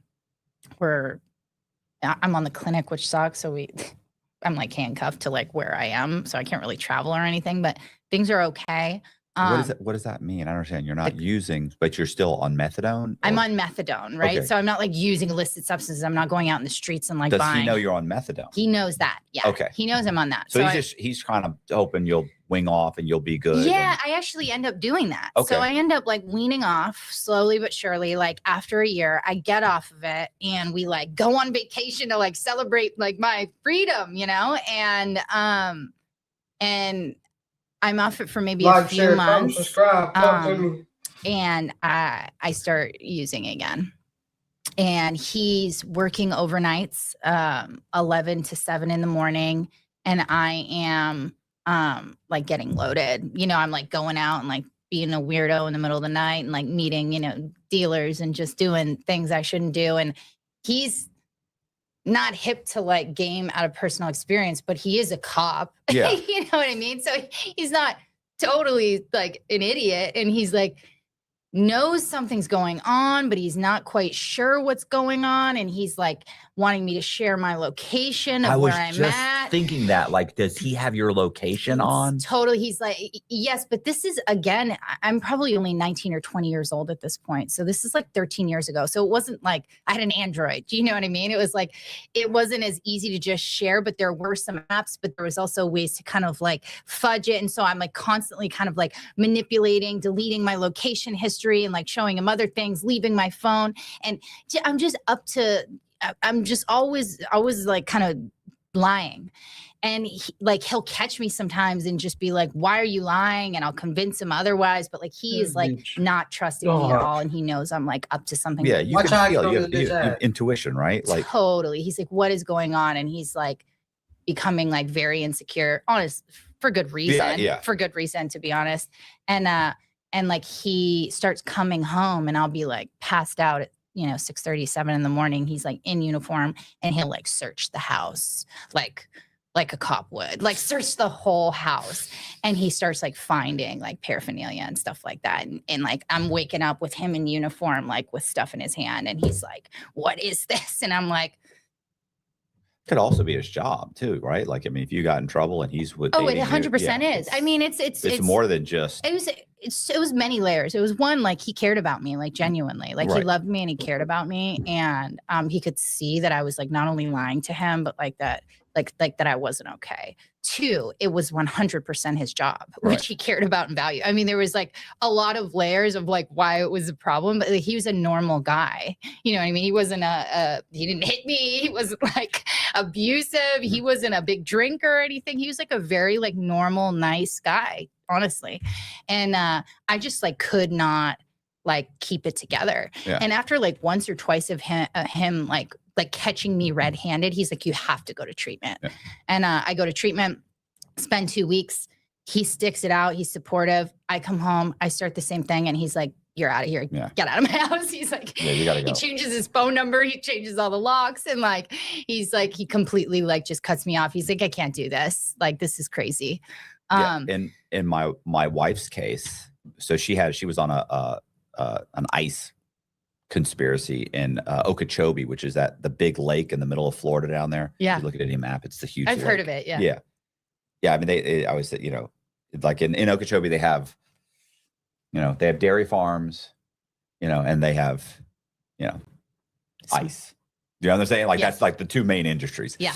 And one of her co-defendants was actually a few of her co-defendants were dating officers, but this one was dating an officer, had a kid from the officer, was dating it, and when she eventually gets busted, just pissed me off because he knew, and like there was a definite kind of overall conflict of interest, and he knew what was going on, knew, had been that he not only got fired, he lost his certificate. Like he can never be an officer again. Wow. And yeah, so I mean, it was she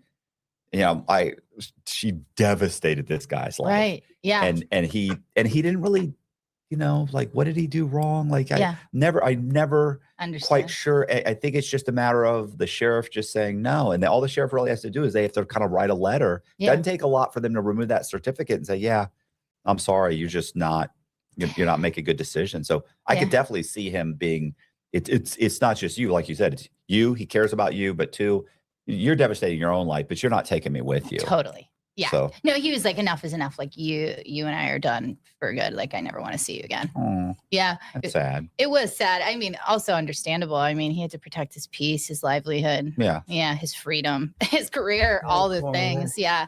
It was pretty devastating. But at the time I was so young. I was like, oh my God, my soulmate, my life is over. You know what I mean? And I just went on like a tear for the next few years, just like back in the strip club, doing the same thing, getting loaded, just the same like cycle. Possession charge here, pulled over here, in and out of county jail. I'm just like getting in trouble, but relatively minor stuff. And I always get out of it because I can like show up, and like look nice and put on like the, I'm a good girl type vibe. I was like highly manipulative. Yeah. Is really what it comes down to. And then I meet like boyfriend number 2 and another normal guy. That was like my MO. I would like meet very nice, normal guys, like not drug dealers, not addicts. Right. Good job, nice family, stable, supportive, like nice guys. And then ruin it. Oh, and I would ruin it. Yeah, totally. I would ruin my life, their life, and like the whole thing. And I meet him and he, works for like a financial, company. He's in finance and he's relocated to Texas for work. And I have like a raging H habit and he has no idea. He thinks something's up with me, but he can't figure out what, because I'm like spending a lot of time in the bathroom, which is always like, why is she in the bathroom so much? But I think he thought I was doing blow because like that like made sense. He was from like Greenwich, Connecticut. So he's like, he's like, yeah, but she's probably doing some blow, which is like fine. You know what I mean? It's not a big deal. But I was not. I was, like doing H, which I don't even think he had considered that as an option. And I'm like going in and out of the bathroom and he is like, hey, do you want to move to Texas with me? And at this point I had a couple possession charges. I was failing drug tests again. I was on like the sheriff's department, which is like drug court, where you have to show up like 3-4 days a week and like test and I'm failing. And in Massachusetts, they're like relatively lax. So I would fail and then I would eventually like check myself into detox again. I'd be like, look, I, completed a program. They'd be like, okay, we'll give you another chance. And I do that a couple times and I know I'm pretty much out of like chances on that front. And so I like take off to Texas with this boyfriend. And are you allowed to take off to Texas? No. Oh. No. I take off to Texas. I don't have a warrant quite yet, but like any day now. It's coming. Yeah, any day now. And I can't stay sober. I just can't do it. No matter how many times I'll go to the 5-7 day spin dry in the detox facility. I get out and I do the same thing over and over again. Like I cannot, and I'm convinced that it's Massachusetts is my problem. Like if only I can get out of Mass, I'll be all right. And so I find this like nice guy and I'm like, this is perfect. I'll like leave Massachusetts. I have like a nice, normal guy, like through osmosis, our lives, my life will get better. And things are I end up kicking out there cold turkey. It sucks. And I like get it together for about 8 months. And then I'm working, I'm bartending. We live in a nice place. We have like normal friends. I'm drinking a lot, but like, it's not as bad as using substances. And then I go back to Massachusetts to visit. And I'm only supposed to be there like 5, 6, 7 days, and go right back to Texas. So I go to Massachusetts. I have a warrant, but I'm like, it's all right. I'll be fine. I'm sober. And I end up relapsing, and I overdose. The cops come, they charge me with the second possession charge. And I'm like 21 years old and they're like sending me to prison for the first time because I have like multiple possession charges. I absconded from a warrant, then I caught a new charge. How long do you go? How long are they sentence you? I go for like a year, which what the guy? What do you tell him? Well, Or did you just disappear? I don't know. She got on a plane. Well, I haven't seen her since. the craziest thing is that so I took like a pill and some opiates, and I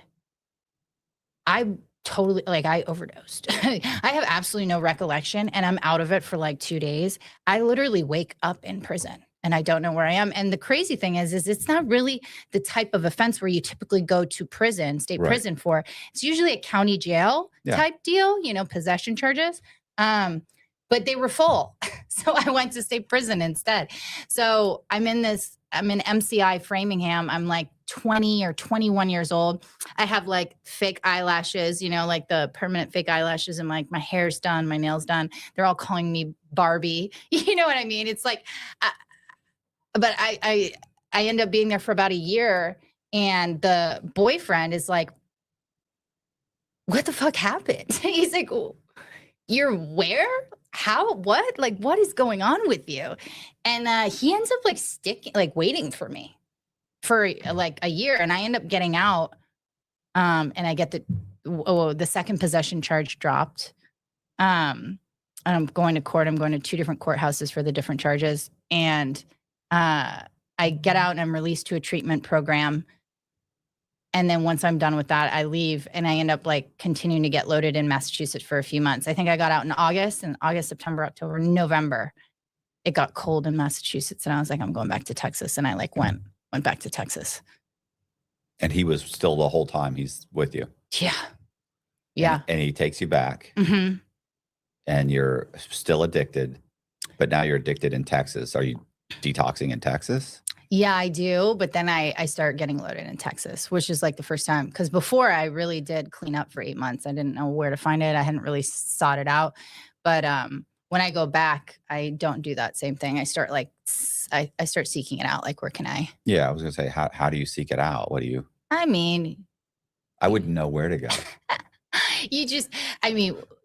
if you spot it, you got it. You know what I mean? You know somebody who's like, A fisherman knows a fisherman. Totally. You're like, You're like, yeah. Like game recognized game. Yeah. Exactly. So there's that. And I think I'm working in like the service industry. I'm bartending, I'm waitressing. And like, there's one girl who like, I can tell. And I ask her and she's getting loaded. And so there's that. And then also like later down the road, I'm like traveling all over the country, like in my active addiction. We'll talk about that at some point, but I just like Google, like, where's the worst part of town? You know what I mean? Highest crime rate. And I go there, and you just ask someone, you know what I mean? It's really not that hard.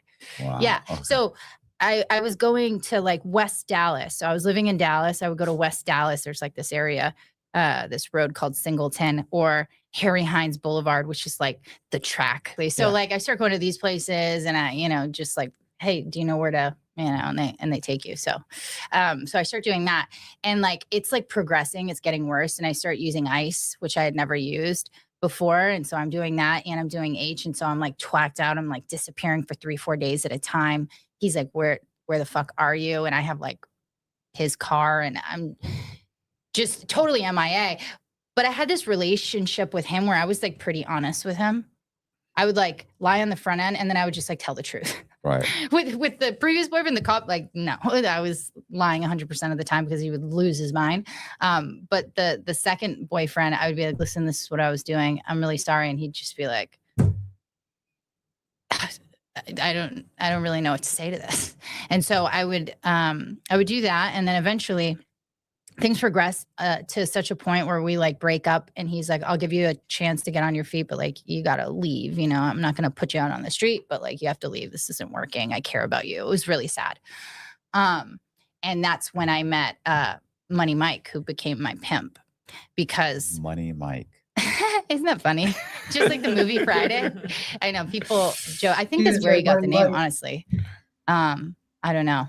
I don't think I asked him where he came up with it, but yeah, he was like a full-fledged like pimp. So wait a second.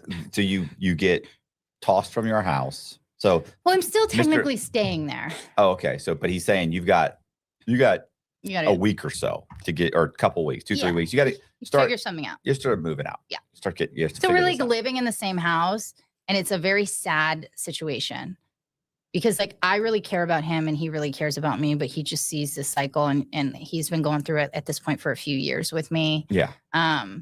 And you know, I'm causing chaos in the house. You know what I mean? Every time he leaves, he has to like figure out who's going to be there, whether I'm going to, if I leave with the car, will I be gone for 8 days? Are gang members going to steal the car again because I'm out smoking rocks? You know what I mean? It's just like, well, there are so many, I got his car, 2 separate cars stolen on 2 different occasions. One time it was resold on OfferUp and we actually ended up getting it back, but it had been like chopped up and like, you know, the engine and the battery, everything was sold off and like replaced by like really, you know, trash parts and like sold to some sad woman who had like a child and like and it was found like on OfferUp.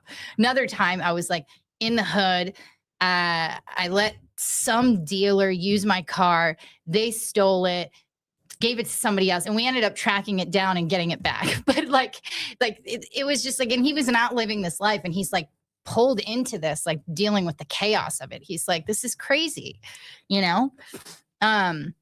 And so we're living in this house. It's very sad. It's very depressing. I want to be out of the house as quickly as possible. Like, I really don't want to be there anymore. It's very uncomfortable. Like, you can cut the air with a knife. It's like really uncomfortable.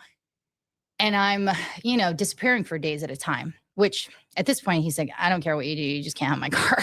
Right. And don't bring anybody into this house. And I had been in county jail at a certain point. I think I got another DUI. Tarrant County Jail in Fort Worth, Texas. And I had met this girl while I was there. Maybe I was there for like 3-4 months or something. I don't know. I just kept getting like little petty charges and like over and over again, doing a little county jail time here, whatever. So I get a DUI. I end up in Tarrant County Jail and I meet this girl. And like we become friends in county jail, you know, we become buddies. And I ended up getting out before her and I was like, oh, I'll put money on your books and, you know, I'll like call you. And I actually do. And her and I become friends and she ends up getting out a little bit after me.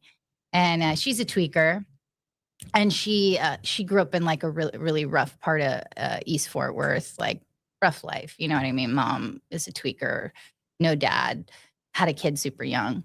And I'm like down and out at some point. I'm like in some trap house, phone's been stolen, ID stolen, you know, whatever chaos is going on in my life at that moment, something like that's going on. And I use somebody's phone and reach out to her on Facebook Messenger. And I'm like, do you have somebody that could pick me up? And I'm in Dallas at this point, and she's like, yeah, let me hit up my boy, Taz. So she hits up her boy, Taz, and Taz ends up picking me up. And he's with Money Mike. And I think Taz was like trying to like, I think he was trying to like be on some like pimp shit, but he wasn't a pimp. But Money Mike was. I didn't know this. Do you have any idea how insane this sounds, right? Like this is nuts. It is. Yeah, it is insane. It is insane. And it's not like you haven't seen a better life. Like, Right. like, you know, like it's not like some people we interview, or really, let's face it, I was in prison for 13 years. So, I mean, I sat down for hours and talked to these guys, and you talk to them and you get to know them. And then after, you know, 10, 20 hours of really spending time with them, you're kind of looking at them and you're like, you didn't have a fucking shot. Right. Like you've never had a shot. Like that's how it was. I mean, when I was in juvie and even county jail, I would say like 80% of the girls is like that. It's like, oh, they don't have there's no chance. There's no chance. Yeah, you were never good. Like, I don't know what was going to change the outcome of what's happening right now. It's like so sad. Yeah. But you were dating a cop. You were dating the finance guy.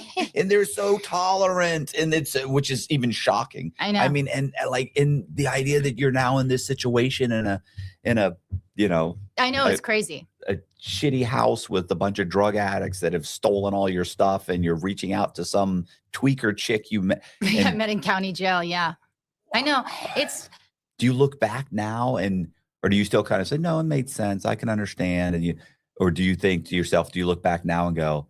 Because I look back on I mentioned this the other day. I look back on me in my 20s and 30s, and I think, Yeah. What made you think that was that was the go-to move? And I'm thinking, what? But at the time when I made the decision, it made sense of at the course, time.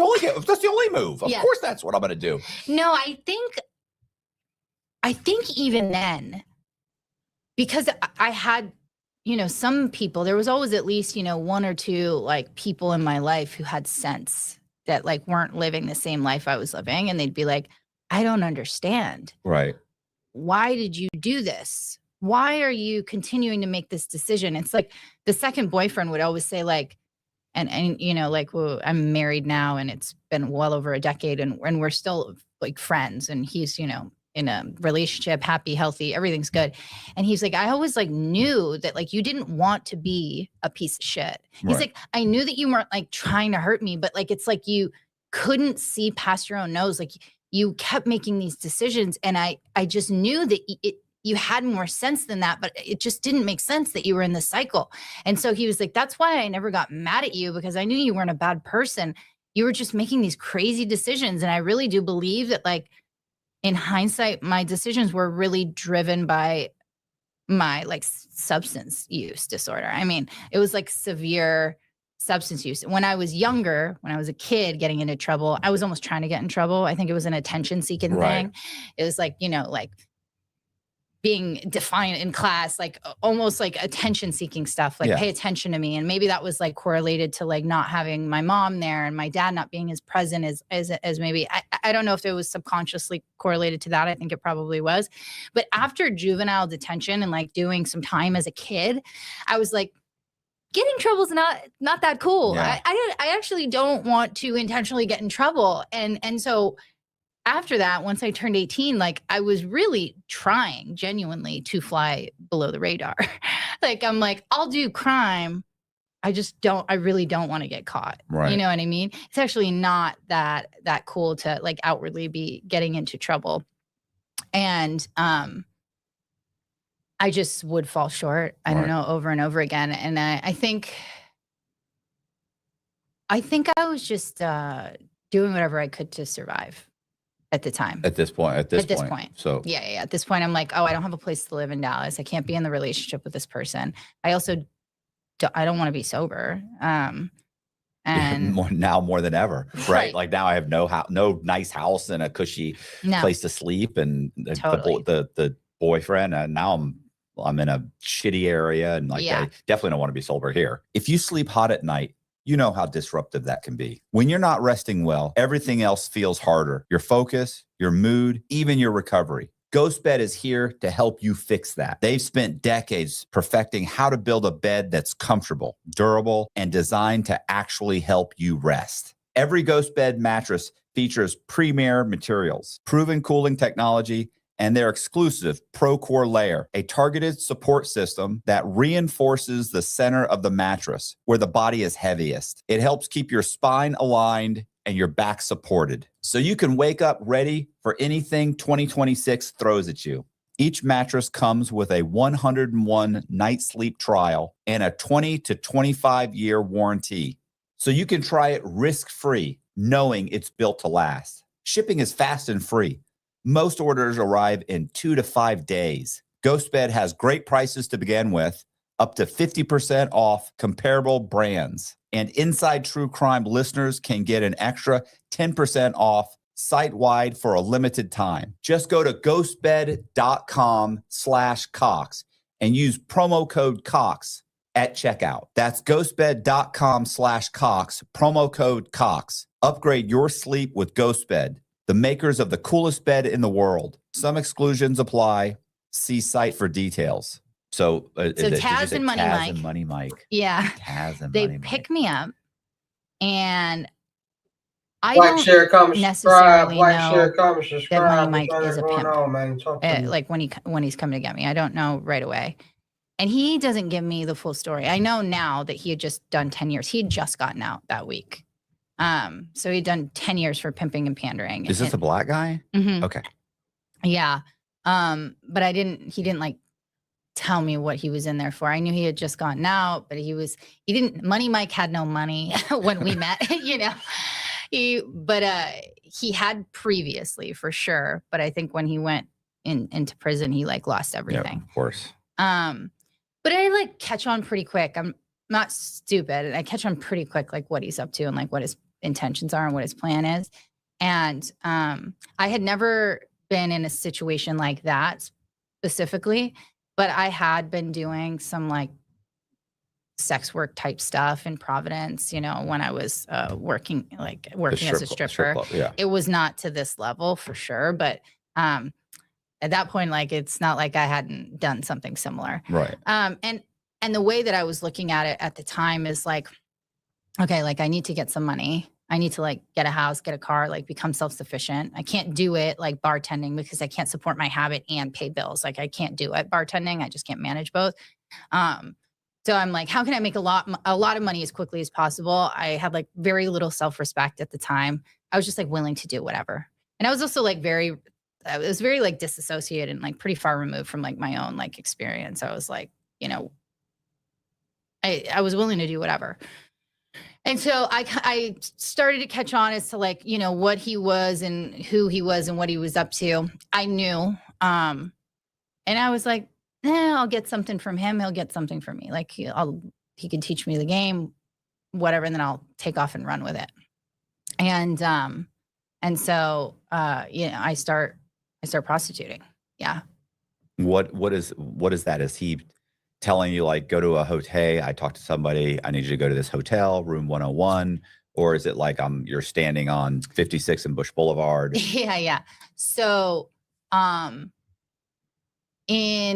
when you're working the streets, not always, but at least in my experience in Texas, there were girls at this time. I'm the only girl because he's fresh out.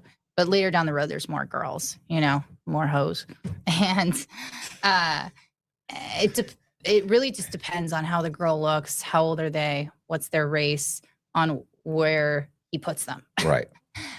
So some of the ones that are a little bit more tore up are the ones, you know, like walking the track. And we just interviewed a guy named Pimpin' Ken. Okay. Pimpin' Ken. He's a famous pimp. Okay. What did he say? He gave us he kind of gave us the game. Kind of. His whether this is true or not, I don't have any reason to not believe him. But one of the things he basically was doing was he was getting girls, and then they were going to strip clubs, and he was working deals out with the strip clubs to get the guys to run up bills, and then they would get a piece of the bill or get them to, you know, swipe their card and get money to pay that way, and take them to the casino, cash out. I mean, it was insane. And string them along with the intention of sex. That he made it sound like, but they never really have sex. It may seem like more like a long-term kind of a scam, but well, so yeah, there was definitely all of that. He didn't have any deals with the strip club.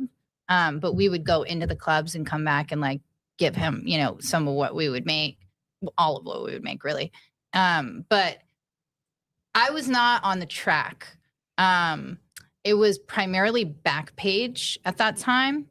So we would have like an out call, which is like a hotel room, right? And at the time it was really like, I don't even think Backpage exists anymore. I remember the time when it went down. And he was like, oh my God, what am I going to do?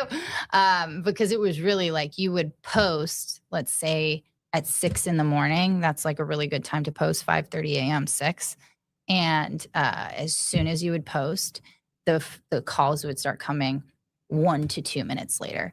Hundreds of calls, like hundreds of calls right away. I remember this is like, again, like 13 years ago, probably more than that. You could only post ads using Ethereum or Bitcoin. And at the time, like I didn't have a bank account.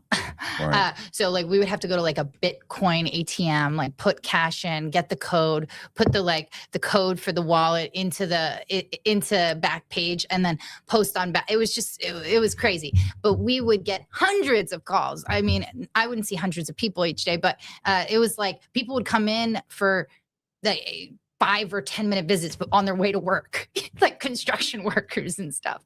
It was crazy.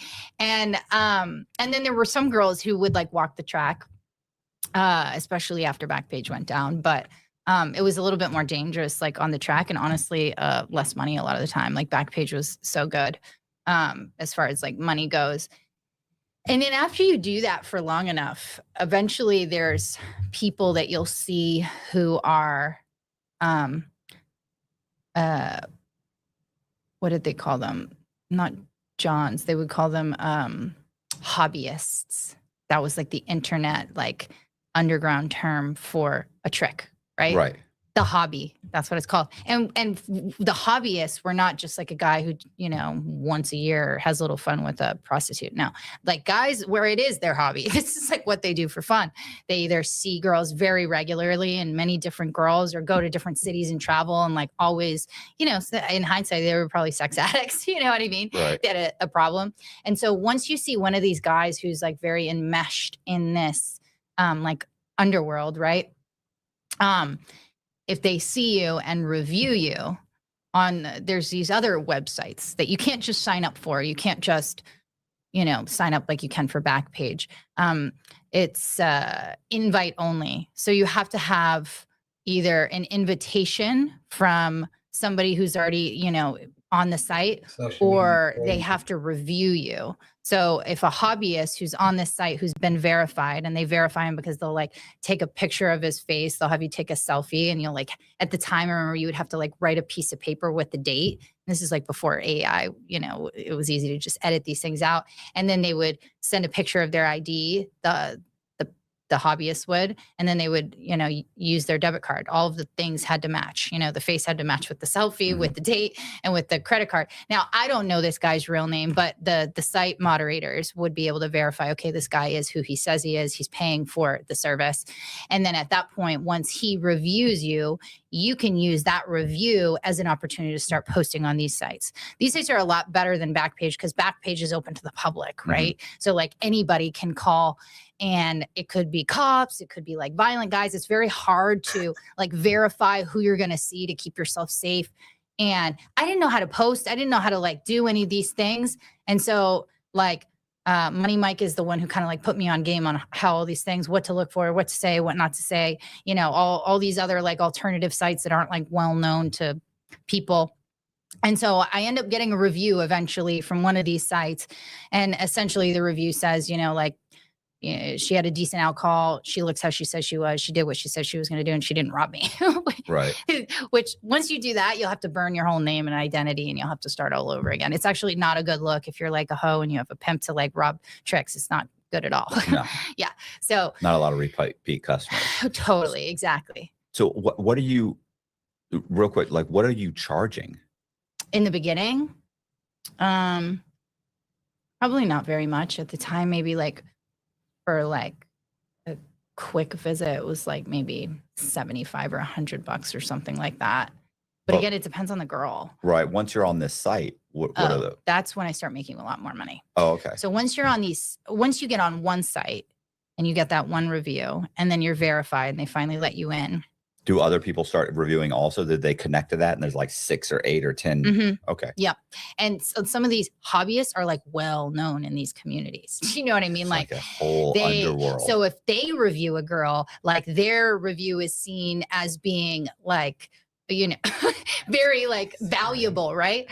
And once you get on one of these review sites, you can get on the other ones too. And you can use your verification from that initial site to get on these other ones. So you're in a way better spot as far as you're not concerned about showing up and it's a police officer now. Like a lot less likely, right. like 90% right. Less sketchy. I wouldn't say 100%. But yeah, a lot less likely. And also, when you're on these sites, it also gives you an opportunity to talk to other girls. They call them providers.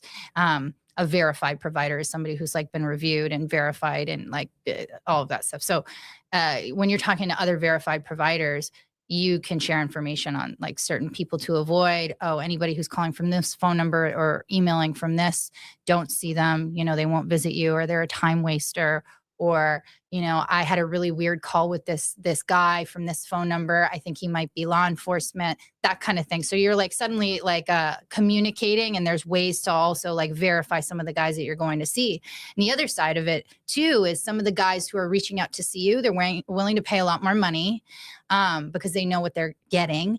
And they're also willing to give you more personal information so you can make sure that they are who they say you are to keep yourself safe. Right. Whereas on Backpage, they're like pretty unwilling to give you most information. So I'm in a much better spot now for sure, but nonetheless still, you know, doing sex work. Right. How long does this go on? With Money Mike? Yeah, I guess, because I'm assuming Money Mike is the whole time. No. No. Oh, okay. No. So Money Mike, once you get on the site, No, are you connected with him on the site? No, having a pimp when you're a provider is not a good thing. So you don't Okay. want people to know that. Okay. Yeah, typically, even when they do inherently, like they pretend like they don't. You know, Right. they don't want to know that. They really don't. So they don't want you to be under management, right? Man, these terms. Yeah. And so I am still with him. You know, we have like a really nice loft in Dallas. There's other girls now. We're all like living in this house. I'm making pretty good money. I also have like a bunch of regulars. So I'm not seeing like as many people. It's like very regular people. And some of it, there isn't any like sex involved. It's really like at this point, I have people who have seen me enough who like will pay me to go on a trip with them. Right. It's like more like GFE or girlfriend experience type stuff. Right. So it's like become a little bit more high end. And at this point, I know the game. Like I kind of like know what I need to do. I know how to make money. I know how to stay safe. He's not like following me as closely. Like if he knows I'm going to see a certain person at a certain time, like he already knows that person. He knows where I'm going. He knows that, you know, I've been seeing them for a year and a half, you know, every week. And he trusts me now. Like I'm more reliable. Like he trusts me to like give him money. He's like letting me keep a little bit of money, which is like not typical. And none of the other girls at that time, at least, were doing that. And so I start getting like resentful because I'm like, I'm making a lot of money. I'm working really hard. And like, he's not really having to like motivate me to like go hustle. And like all these other. What is he doing? So what's he doing for the money other than? At this point, nothing. Right. That's the point. Like at this point, I cannot see the value in this thing. I'm like, I make enough money now. Like I'm already verified. I make enough money now where I could pay my own bills. And like, especially if I got rid of him. Yeah. And also like, he wouldn't like let me get a car. And I was like, what am I, like 10 years old? Like this is because he wanted to keep control is like really what it was. But, and the biggest thing is these other girls were not like, they were not working like I was working. And so I felt like I was like feeding the whole family because I was. And I was also, again, still like, I talk about this like very matter of factly and like, it feels like another life a little bit. You know what I mean? It really does. And I know how crazy it is and how fucked up it is. I'm not discounting that, but it's just like what my reality was at the time. So I guess I talk about it in that way because it just is what it is. It's not how I live today, but like, it was just like very much an alternate universe. And I was very like deeply enveloped in like the experience that I was having at that time. Like, this was my life. This was like the culture. Like, I was like also kind of like brainwashed, you know, which is kind of what goes with like being a pimp, you know what I mean? It like starts with like, you know, like being really sweet and nice. And then it's like a control thing. And then by the time like, you know, you're like so deeply enveloped. Like he had my ID, my birth certificate, my social security number. Like he had my phone was connected. It was on his phone plan. The apartment was like under his name. Like everything was his. The car. Like I had really, truly in the grand scheme of things, nothing. But I was able to like open a secret like prepaid bank account, and I started like taking some of the money he would let me keep and putting it in that account.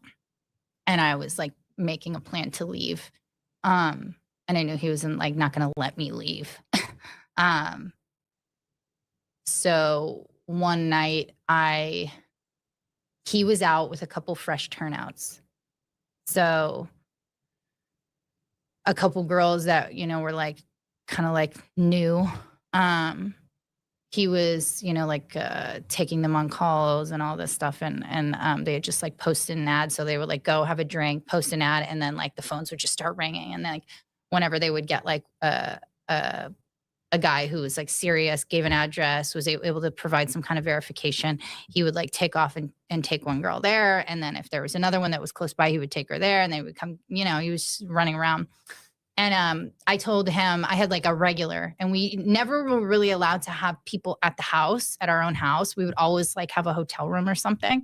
But this guy had been seeing for a long time. He almost became like a sugar daddy, right? Like he like bought all the furniture in the house and like that kind of thing. And so I'm like, What hey, is she don't talking come about? back to the house. Don't like, because the Muslims here, that's what we call them, because he was Muslim. and he said, okay, no problem. Because he like knows this dude. And was he there? Yeah, he was Oh, there. okay. I thought you were just trying to keep him from coming back. Well, I was trying to keep him from coming back. So the Muslim knew about Money Mike. He knew about the pimp. He knew like all the things that were going on. And he was like kind of like one of those like to be treated like shit and told what to do type of guy. Right. You know what I mean? And so he was there, and I also had another regular there. And, these are my friends, and I pack up all my shit. And one of my tricks had bought pretty much everything in the house. Like everything was mine. I was at 80% of it, like the bed, the couch, like the silverware, everything. Right. I didn't take everything. I didn't take the bed or anything because I looked at it like this when I was leaving at the time. Yeah, I had a pimp. He definitely was controlling and like using me for money. And like but in a sense, when I got into it, I was also like using him. And like, he was not great, but it could be a lot worse. Right. He wasn't like beating me or like raping me or anything like that. You know what I mean? So I'm like, I really don't want to be in this anymore with him or these girls. But I also like, I don't want to like totally fuck them over either. So I like left the bed and I left some of the stuff, but I like took all my shit, and the Muslim and that other client helped me move everything out. And one of them had gotten a U-Haul, and we like packed everything up in like 2-3 hours, like just threw it into this U-Haul truck, and I like took off. So you already had rented an apartment? No. So I had a hotel room already rented. I pretty much had one all the time. And there's like certain hotels where they kind of like know what you're up to, and like they don't give a shit.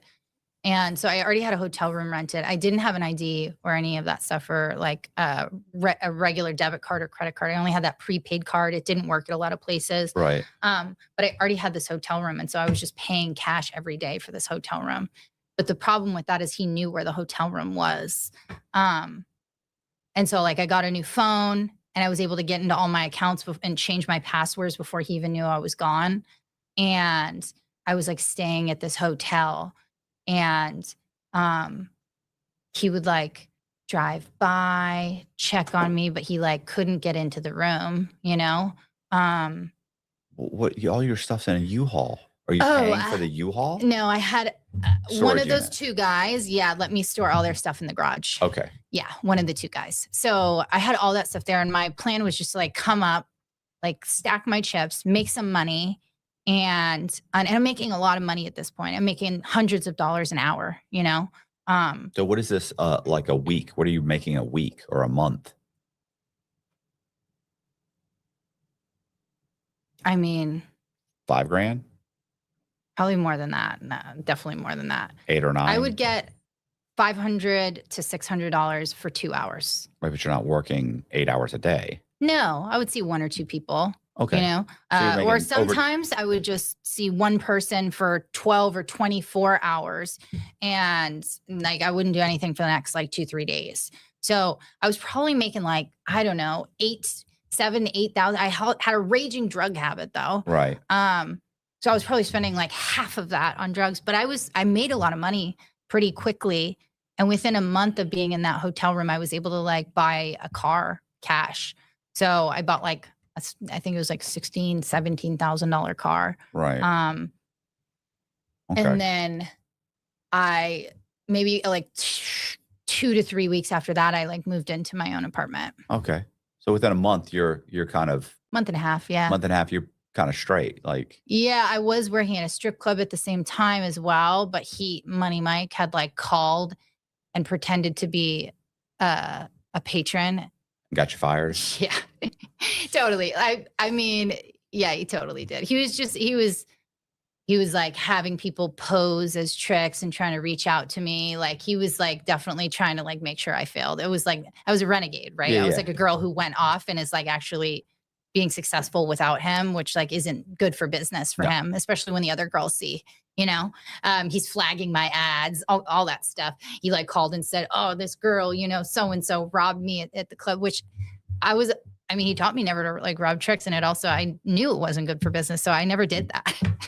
So I was like, it was him. Yeah. He's trying to Yeah. set you up for failure. So you come back with your tail between your legs and Yeah. say, Exactly. can I come back? Yeah. So I didn't do that though. Right. And so I'm just doing it on my own, and I'm making even more money now because I'm like traveling all over because I don't have him like controlling my movement. And so I'm like going to California, and I'm going to Houston, I'm going to Austin, I'm coming to Florida. I'm like all over the country, Boston, New York. And when you travel, you make even more money. This is like you're like a hot commodity, limited time only. Mm-hmm. Crazy. And yeah, Well, so How long does this go on?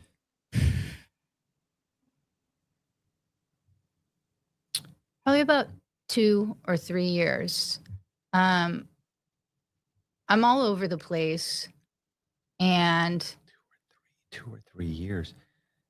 I mean, I was going to say you should have stacked up some money, but you've got a drug habit.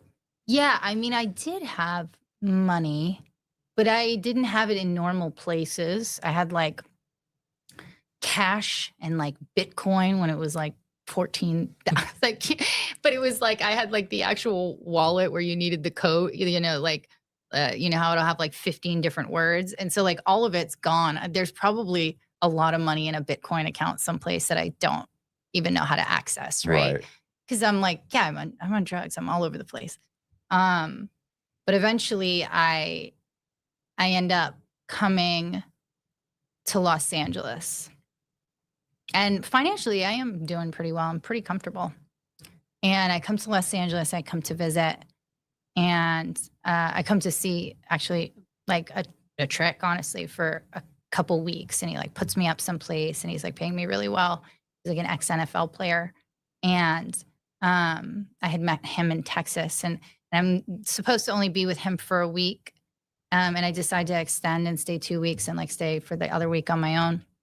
And I brought in a bunch of like ice and H with me, you know, and I run out because I end up extending the trip. And I have just like a really like insane habit at this point, because I'm making so much money. And the more money I make, the higher my habit gets because I can sustain it. And it's so easy for me to just, you know, I can in 2 hours make my rent. You know what I mean? Right. Or even if I can't, sometimes there's guys that I can just call and they'll pay it. You know, it's like, and I just have a really insane, you know, substance use habit. And so I end up staying for another week. And what ends up happening is do you remember when they had the shared Ubers?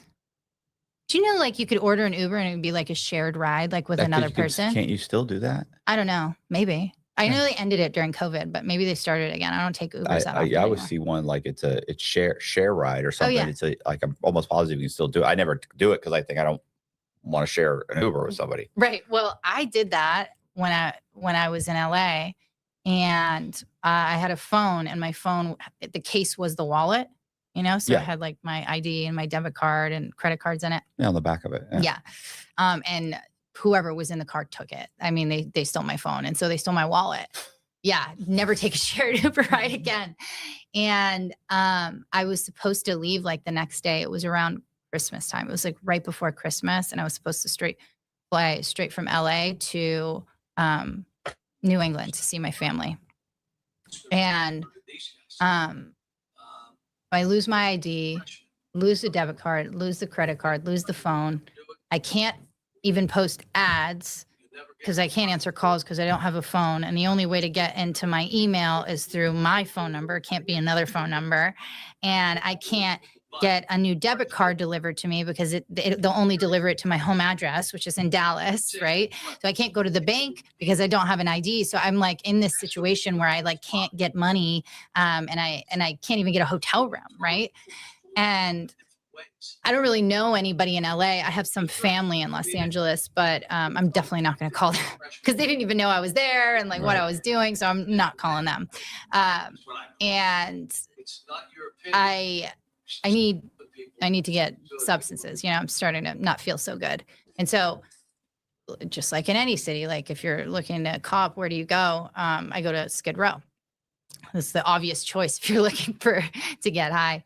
And I go to Skid Row and I meet this guy, Martin, who speaks like no English. And this was maybe 2 days before I had lost my wallet. He gets me some drugs. Everything's good to go. He's in this like trap house motel called the Hollywood Inn Deluxe. And when I lose my wallet 2 days later and I'm stuck, I don't know where else to go except to Martin's, who speaks no English. And I like knock on the door at 2 a.m. and he's like, "What are you doing here?" And I was like, I'm stuck. Can I stay here? And he's like, doesn't really say anything because he can't speak that much English. And he just like lets me in. And I end up staying there for like a month. And he wasn't creepy at all. He like didn't want anything from me. He was like really nice. Turns out he spoke more English than he initially, let on. But I ended up like staying there for a month, like getting my money up and like figuring out. And my plan is always to go back to Dallas. I have an apartment in Dallas. And I just kind of get like wrapped into like the streets in LA, and I'm in like MacArthur Park in Skid Row. And you mentioned that you've been to Skid Row, but MacArthur Park is like an area right next to Skid Row in downtown LA. It's like mostly like gang, homeless. It's an extension of Skid Row. and that's where I'm staying with Martine. And I end up kind of being introduced to these like gang member guys. And I kind of get involved with them. I'm like hanging out with one of them, copping drugs, spending time with them, just, doing weird crime stuff. They're stealing cars. They're like, they like had certain blocks and they would go from tent to tent to like, like collect their like tag. It was like all kinds of weird stuff. And then the crash unit, the gang unit's following us, and I'm doing ice, and I'm becoming more and more paranoid. And with my paranoia, it's like oftentimes is grounded in some form of reality, but then it gets to a place where it's like way more grandiose. And I take off to Vegas because things are getting too crazy. And I'm like paranoid that like the cops are coming, which I think they were coming. I mean, they were all out on bail, and then they would get arrested with guns and drugs. And then they would just let them out again. As long as they continue to make their court dates, they would let them rebond and rebond and rebond. And what year is this? 9 years ago. Okay. In 2017. And I ended up going to Vegas to like get away from them because I'm like kind of having like psychotic breaks, and one of them ends up going to prison for life, and then the other one is still out when I come back. And I had met some guys, also gang members, but not quite as chaotic as these dudes,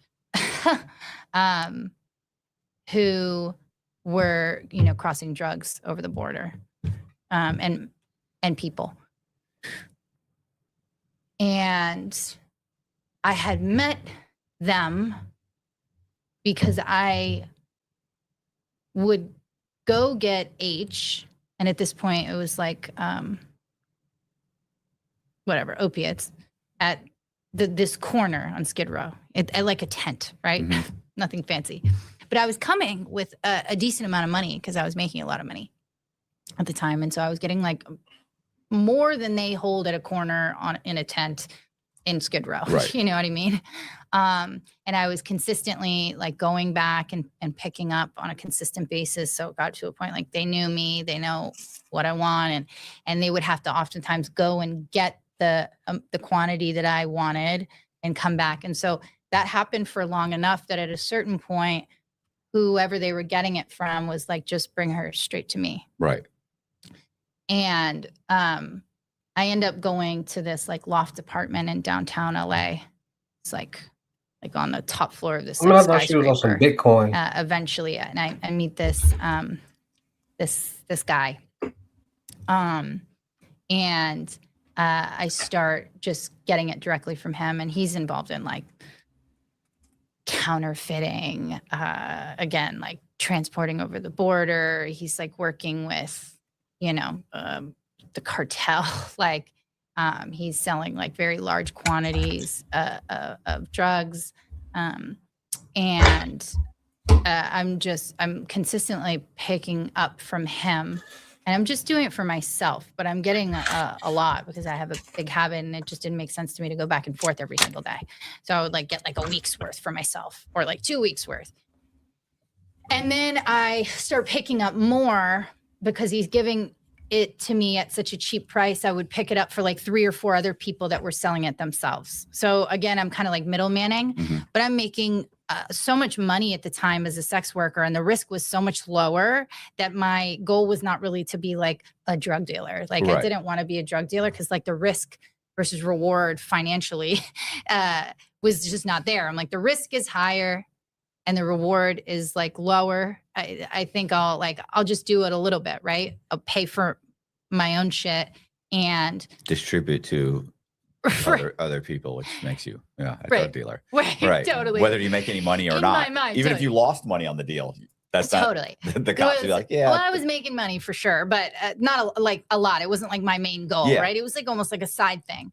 And so I'm doing this, and like, you know, I'm like this white girl around like a bunch of like Sereno Mexicans, and like I'm coming, and I'm very consistent. Again, I'm consistent. I come, I have the money, I leave. Nothing weird happens. And so I start to get to know some of these guys. The like main guy, he doesn't use any drugs. He is like for sure like a gang member. But like has kids, is like kind of like, it's like he has a whole operation going. And they asked me if I'd be interested in transporting drugs over the border. And I'm like, no. Yeah, I tell them no. Yeah. I tell them no. I'm like, nah. First offense, I'll get at least 10 years, right? Yeah, and I'll do 80% of my time. I'm like, no, I don't want to do it. Because honestly, I also was like, how much money is this worth? And like to just cross, it's not worth that much money. It's like, depending on what you're crossing, you're likely going to be making like $500 a kilo. Yeah. And so the only way that you're making a lot of money is if you're crossing a lot of kilos. Yeah. And if you're crossing a lot of kilos, the likeliness of you getting caught is like infinitely higher. And even still, like the money's like not that great. Right. Do you know what I'm saying? I was making good money. I didn't really 10 keys, I'm making $5,000. Like that's not worth nothing. Like, what are you talking about? Totally. I was making more than that, and the risk was a lot lower for me. So I'm like, no, I'm good. And they kind of keep asking me, they're like, come on, you know, you should do it. I'm like, I'm good. And then maybe a month or 2 later, they're like, what about people? And I was like, well, how much money? That was like my first question. Cause at this time there were periods of time in the past where I had like tried to get sober and like get my life together, like attempts, obviously failed attempts. But at this point, for that like 5-year period between like Money Mike and to now, like, share, comment, subscribe. 25 years old. There was no attempts at sobriety. I had like kind of given myself into like, this is like the life that I'm going to live. I'm probably going to die young, and I'm going to die this way, and that's fine. And so it was like always kind of like more money, more drugs, or like more chaos, like to almost feel something. It was almost like I had like gotten to a place of like being like numb to all the chaos. You know what I mean? If you can believe, like the life I was living had gotten like almost like mundane in certain ways to me. And so I'm like, all right, I might be like willing to do that. Gang members are not always honest about things. So they're like, oh, it's no big deal. Like if they catch you, they'll just like cite you out and like let you go because it's a first offense. Now, Yeah, yeah. And I'm like, all right, I'd be willing to do that. And the truth is, at least in Los Angeles, like, or California, which is like a border to Mexico, for a long time they did do that. Okay. So if you talk to like some of the OG gangsters who were like involved in all this like 20, 30 years ago, a lot of the time your first offense, they would just be like, if they couldn't tie you to like a bigger indictment, they'd just be like, all right, get the fuck out of here. Don't let it happen again. And then if it happens again, you'll go in. But it's not like that today. And I also I didn't consider the political climate, right? I wasn't exactly in touch with like, current events, but they told me that like, oh, they'll probably just let you out. And like worst case scenario, you'd maybe do a year and a day. And I'm like, okay, fine. And it was also more money than drugs. It was worth a lot more money. Right. So, well, how is that working? Like, what do you mean people like illegal immigrants? No, thank you. Yeah. No, I know, but I'm saying like, are we talking about like two people and we're just driving and nobody like, hey, we're all together, we're just friends, like we? Oh yeah. Or is it like they're hidden in a vehicle or something? They're hidden. Yeah. Oh really? Yeah. Oh, okay. So sometimes it was just 2 or 3, but the time I got caught, there was 4. But you don't want them to be in sight. Right. You 100% will get caught if they're in sight, which is it's the reason I got caught for sure. Cause I had one in the passenger seat because I couldn't fit them all in my trunk on the last run that I did. So I end up going I'm going down to San Diego. And it was like a twofer for me. I can always make money when I'm in a new city. So I would like go down and I would do what I was doing, as far as like escorting stuff. And I would go down with this other guy who's involved with all these, gang member dudes. And him and I would drive down, stay in a hotel room. He knew the people on the other side of the border. They would come and like meet us and they would give me they would essentially tell me the morning of like what route I was taking. Right. So they would like be like, okay, you're going to go here. You're going to go here. You're going to go here. There were a few times where I used their car, but it's always a bad idea to use their car. So the guy I was with, who I was like homies with, he's like, don't use their car again. Mm-hmm. Because a lot of time they'll put like drugs in there and they won't tell you, you know what I mean? Like you never really know what you're like crossing. He's like, use your car. Cause he had, done all this before. And so I'm using my car and I have like a Mercedes at the time. And I don't know if they had like a tracker on me or like on the car. They could have. I have no idea. Not that I was aware of though. But when I would see them like before a run, because I would usually go down for about a week and I would do like 3, 4, 5 runs. Then I would like go back up to LA for 3 weeks. And then I would like come down again and I would do, 3, 4, 5, 6 runs. And then I would go, I would do it like every like 2 to 3 weeks. And I would have like a Bluetooth headphone in my ear and they would tell me the route the morning of, and then they would guide me like in my ear. You don't want the phone up to your head because it's just a red flag, right? Right. Well, how much were you getting paid? Yeah. So if I just brought them from the pickup point to like an address or a stash house, it was like $2,500 per person. Yeah. Oh, okay. Yeah. So 7,500 for 3 people. Yeah. And I would do like 4 or 5 runs. If I brought them to my hotel, because usually you bring them to your hotel. Sometimes you would. They would like shower, you give them food, water. You know what I mean? Like they like traveled through the desert and hid in a bush for God knows how long. And then you would sometimes take them to Los Angeles. And when you take them to Los Angeles, you would meet their family members and like do the money exchange. Because they don't pay until they're across the border. Right. Because they get caught all the time. Yeah. So if I did the exchange, then it was like $5,500. So it was a lot more money, but it was also a lot more risk because they didn't necessarily want to pay. The family always was like, they were going to pay. Yeah. But sometimes the individuals themselves, like would try and run off, but they didn't have a phone that even worked in the United States. They weren't like really getting far, but you kind of had to like sit on them. So, but I was usually with that other person anyways. I wasn't like by myself entirely. I would do the run by myself. Right. But he was like always at the hotel. So, I would have them in my ear and they'd be like guiding me. They'd be like, okay, where are you now? You know, take this right, take this left, take this right, take this left. Do you see anything? Blah, blah, blah, blah, blah. And then I would get to a point where I would be like at a bush or something on a dirt road in the middle of nowhere. And they'd be like, okay, are you on this road? In 300 feet, you're going to see a tree on the left side. When you see that tree, you're probably going to lose service. And when you lose service, like take a right and then slow down. And then like the service area would drop, like the cell service. They like knew where I was.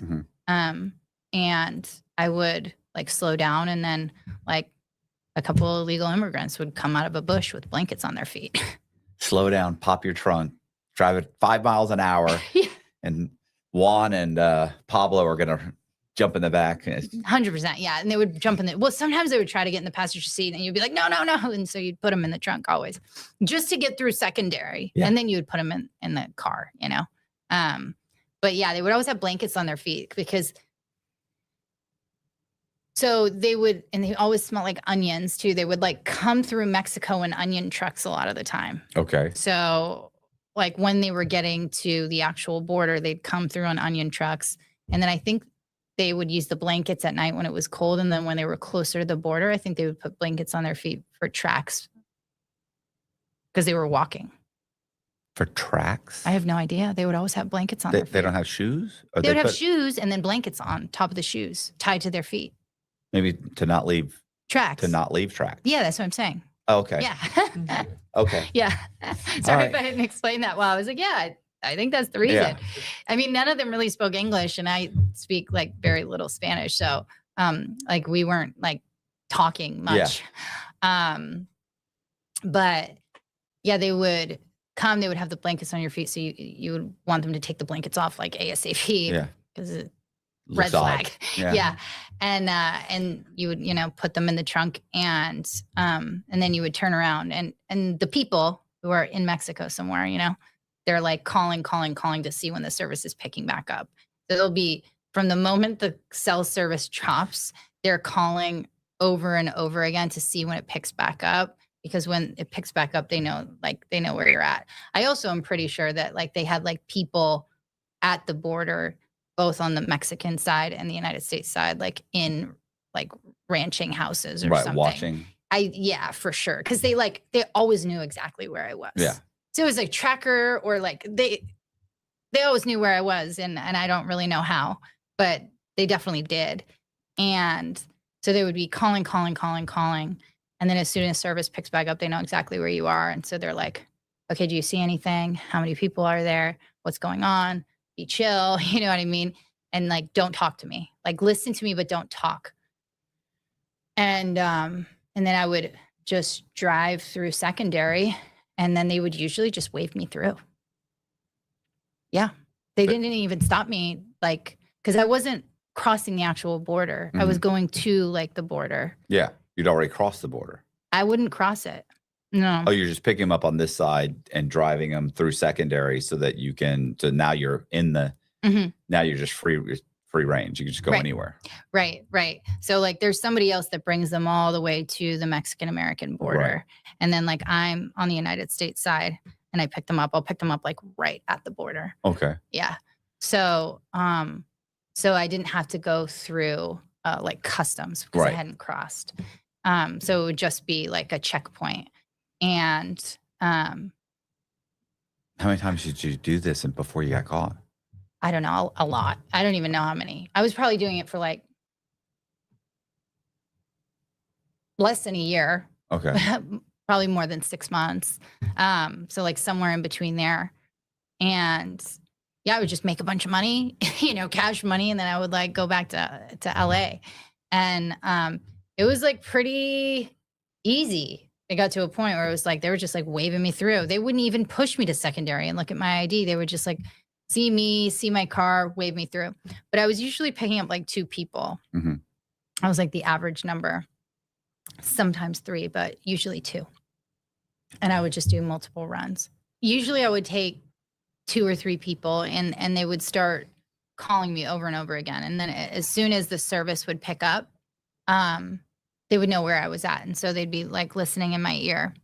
The last time that I did a run, I was greedy. I showed up at the little bush, whatever bush or, Right. wherever I was, because it was always different every time. And they wouldn't tell me till the morning of like where I was going. And 4 people ran out. And I'm in like, I don't even remember what kind of Mercedes, but it was like an older one. And it's like not a big car, it's a sedan. And I put 3 of the immigrants, the aliens, in the trunk. And I looked at all of them, and one of them in my mind, my like delusional, drug addicted mind, looked less like a do you know what a paisa is? Yeah. Okay. Less like a paisa, like a Mexican from Mexico Yeah.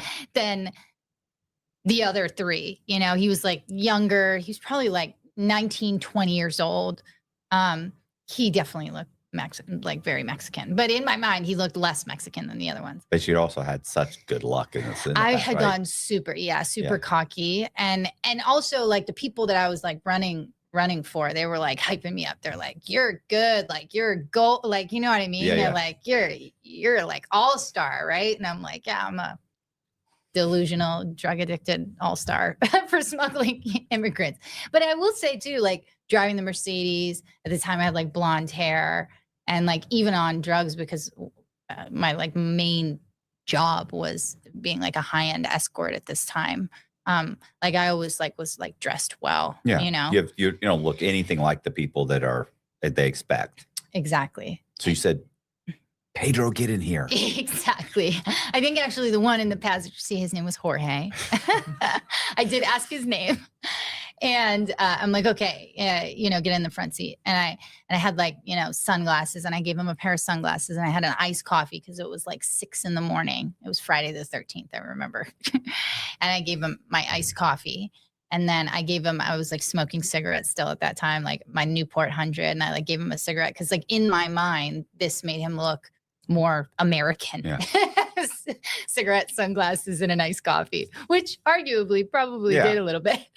And as soon as it picks up, right, they call me and they're like, where are you? How many do you have? What's going on? And I tell them and they're like, just drop them off. He's like, the people in Mexico are like, just drop like at least one off. Like Right. We'll get them on the next run because they're doing runs, 24/7 all the time. And I'm like, no, it's all good because it's my last run for that week. I want to make more money, and I've just gotten greedy, and I've already like done a couple runs this week. I have a bunch of cash at the hotel room. And another thing that they would always tell you is do not bring anything with you. Don't bring a joint. Don't bring any pot. Don't bring any blood. Don't bring anything with you. Like do it before and do it after. Like they do not get high before you go on these trips. They didn't want you using any substances or having any on you. And I didn't listen to that ever. And I never had. I always had something on me because I was, I couldn't go 5 minutes without getting loaded. So like I would be like on the drive there, to, the border on the highway, driving with my knees, smoking Newports, hitting, pieces off the foil. I was always still doing it because I don't listen. And they're like, just drop them off. And I was like, no, it's good. And they're like, all right, listen, it's on you. Like, maybe you'll get through. You're an all-star. You know what I mean? Like, all right, fine. And so I take all 4 and I'm coming up to secondary and I still have them in my ear on Bluetooth. And even the kid in the passenger seat, Jorge, was like, he doesn't want to get caught. He wants to get across. Yeah. He's like, no, I'll get out. And I'm like, no, it's okay. Stay. And he's like, all right, fine.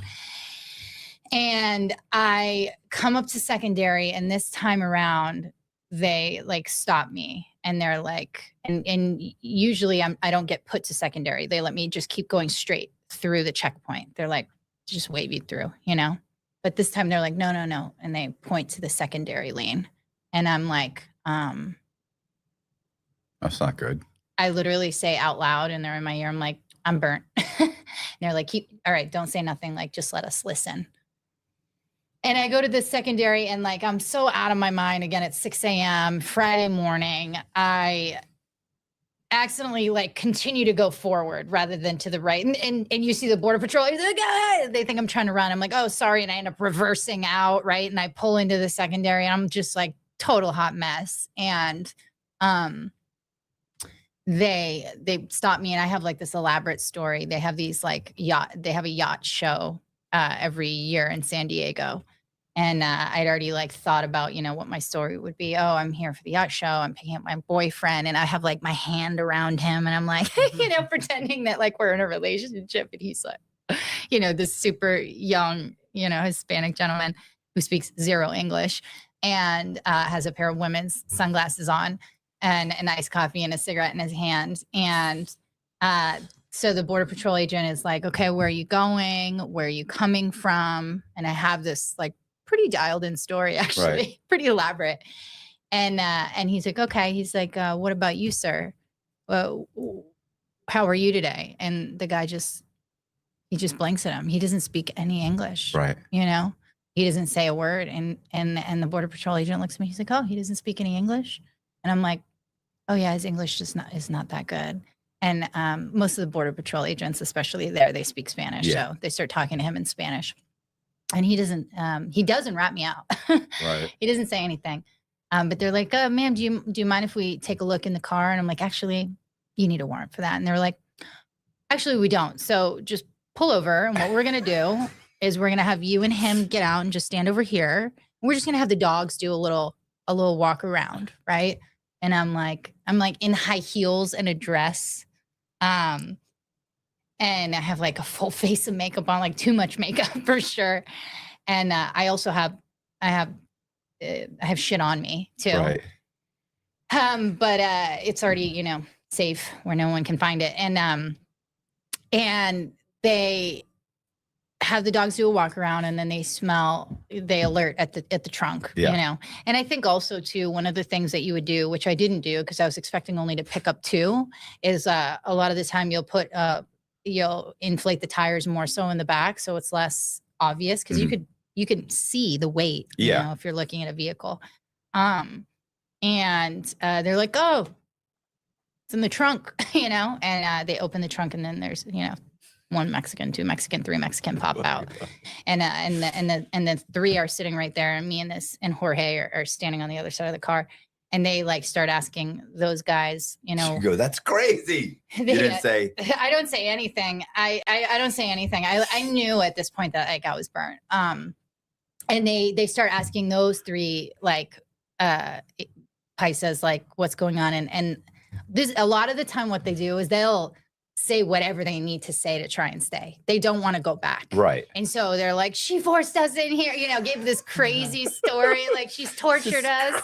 This crazy white woman. Yeah. And they're like, and they totally throw me under the bus and some, you know what I mean?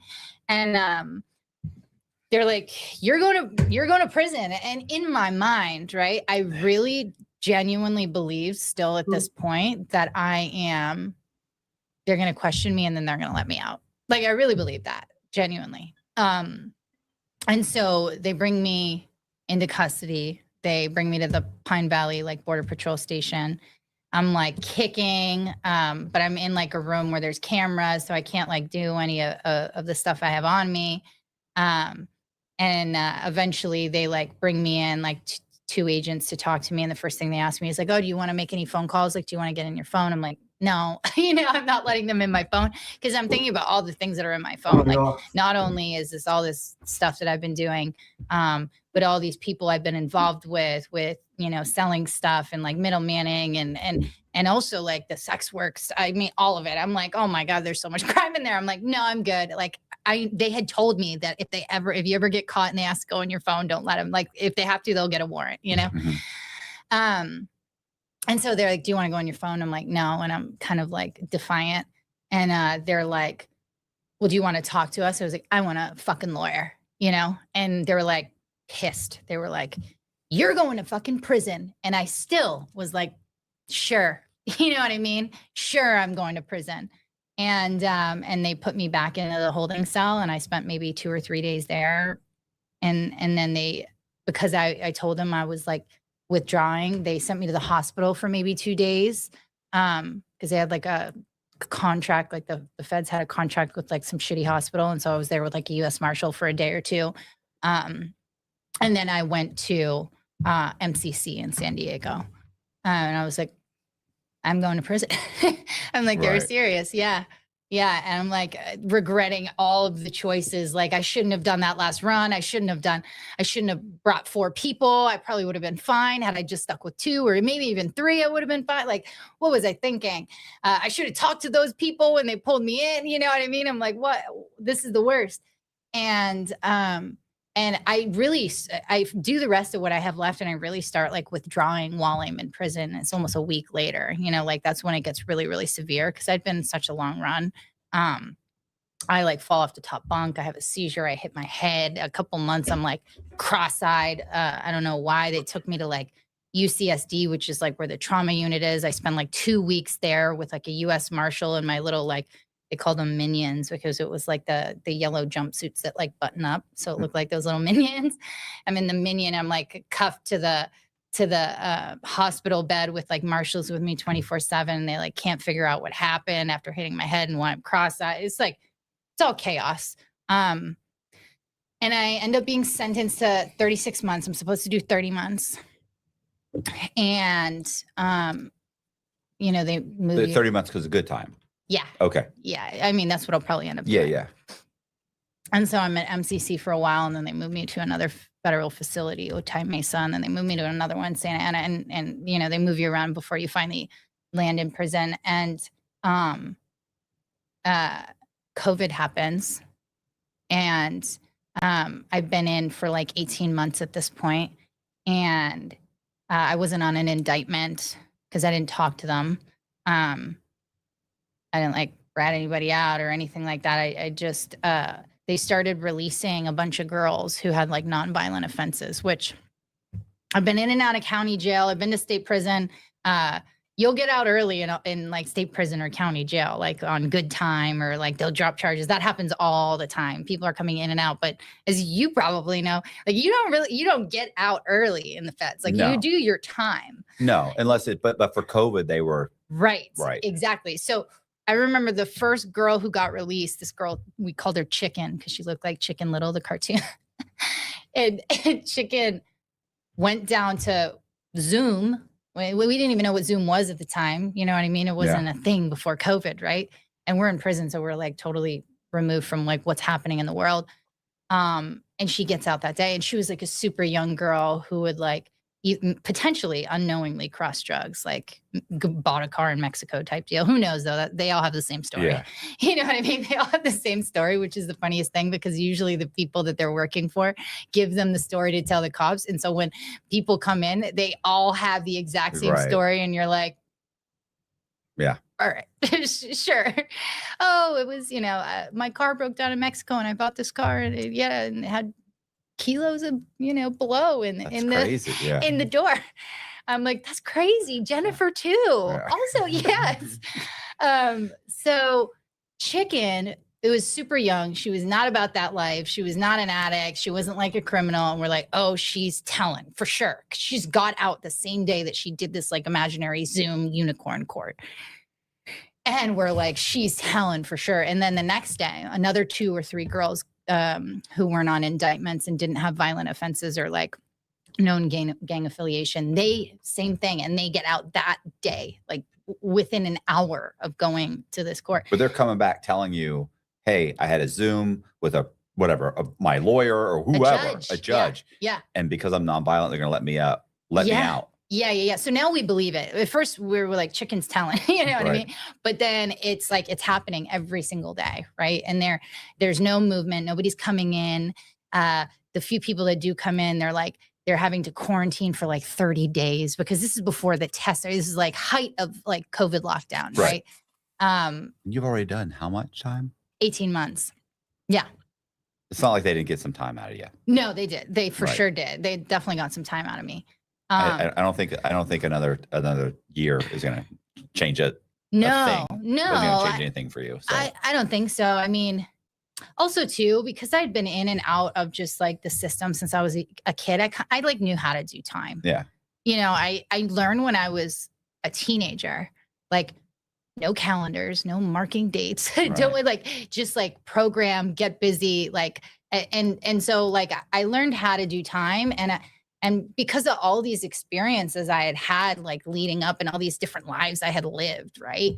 I kind of knew how to just adapt and go with the flow. You know, it was like this like chameleon kind of vibe of like, okay, this is what we're doing. All right. And like blinders, right? Right. Just like committing to the bit, if you will. And so I had no intention or hope that I was going to get out. I just essentially, as far as I'm concerned, every time I've been incarcerated, like state prison, county jail, juvie, all the different times, I just like see it as, oh, I'm going to be here forever. I convinced myself in my mind, like this is my life now because it makes it a lot easier to get through that time. And so when I get called down to like the Zoom court, they tell me I'm getting out that day. And I end up being released and I'm like genuinely shocked and surprised. Like I thought I was going to be doing another year. And I end up getting out that evening, like sit downstairs for 12 hours, you know, when they're like Processing you out. Exactly. And I think I had like a warrant, but it was a warrant for a court date from while I was incarcerated. So they didn't hold me on it. And I like got out and I went to like a like recovery home because they wanted to send me to the federal halfway house. But while I was in there, when you have all that time, I had like made a phone call on three-way with my dad to some like recovery home to give me a letter. So when the date came in a year, I would have this letter of admission saying I could go here. Right. And it ended up being really good that I did that because my year came a lot sooner than I was, you know, expecting. Yeah. And so they let me go to this recovery home. And I didn't necessarily have intentions when I first got out of like staying sober, or I was going to long enough to like not be on paper. That was always like the plan. But I don't know. When I got out, I had only about 3-4 months sober because I'd been like getting loaded in there. And COVID made it hard to do that because we were like locked down 24/7 pretty much. And something like shifted when I got out. And I was like, well, maybe I'll like try and do something different with my life. How old were you? When I got out, I've been sober 6.5 years, like 27. Okay. Yeah. I'm trying, you know, a lot of people, sometimes you age out of crime, you know what I'm saying? You just age out of, and then, you know, sometimes your brain isn't really fully developed till you're like 24, 25, 26, right? So Totally. You know, you're not really thinking clearly. You're still kind of like a kid. So I'm just wondering if there was because this doesn't sound like because honestly, you've had more rock bottoms than this. Totally. This isn't even a rock bottom in the comparison to the rest of your story. This isn't really even a rock bottom. No, so I it's think kind of like, what's that shift? What? I don't think, and we've talked about this before. I don't like the idea of rock bottom. At least everybody's different. I think everybody's different. Yeah, I think obviously I'm speaking from the perspective of like almost all of my crime was fueled by addiction, right? So I do think that it's bottomless. Like if you think it can't get worse, it can get worse. If you continue to like operate and live the way that you've been operating. maybe for a normal person who's not like, fueled by addiction, they have like a big thing happen and then they're like, all right, I need to like get on the straight and narrow. But like for me, because my addiction was so severe, it was like, I've already done it. Like nothing mattered. You know what I mean? I was like numb. I was so disassociated. I couldn't even connect to some of these like experiences I had had, like all the trauma and all the chaos and like like all that stuff. I was just like so far removed. And I think in hindsight, it was probably for the best, or I probably would be a lot more fucked up now than I was then. And, I've done therapy since. We're doing well now. But when I was in it, I was just like, okay, like I didn't really get too deep behind like the curtains when I was like in the midst of all this stuff. So like, I think rock bottom is like very subjective. And for me, rock bottom is not so much like the external circumstances, but for me, it was like a few days after I got out of prison, I just had a moment where I was like, I actually don't want to die. Right. And I genuinely believed in the depths of my soul. And I think it was 100% true that I was going to start drinking and using again. Like I knew for sure. I'd done it 100 times. I mean, Right. 100 times. I'd been to jail. I'd been on probation. I'd had parole. I'd been through all this and it was never enough to hold me. So like, what is going to be different? And it was like this, like kind of like deep sense of like sadness and hopelessness, I think, where I was like, I'm going to do this again. And there's no way that I can stop myself from doing it. And I think that experience of like complete desperation was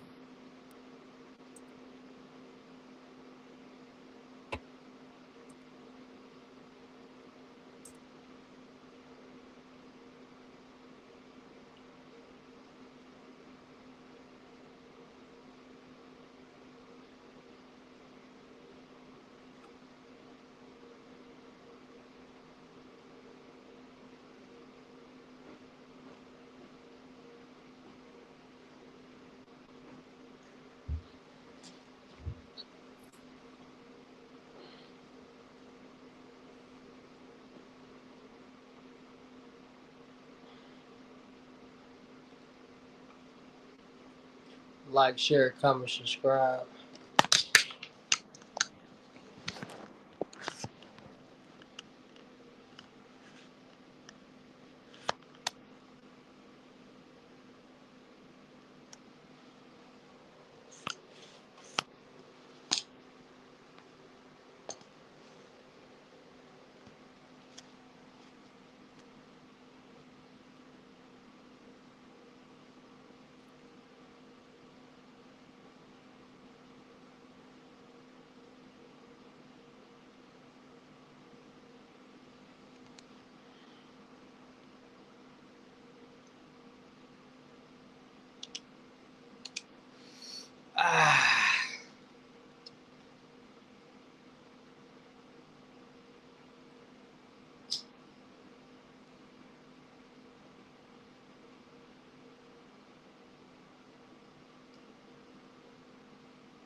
Like, share, comment, subscribe.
What y'all got going on? Talk to me. Talk to me.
What y'all got going on? Like, share, comment, subscribe. Talk to me, man.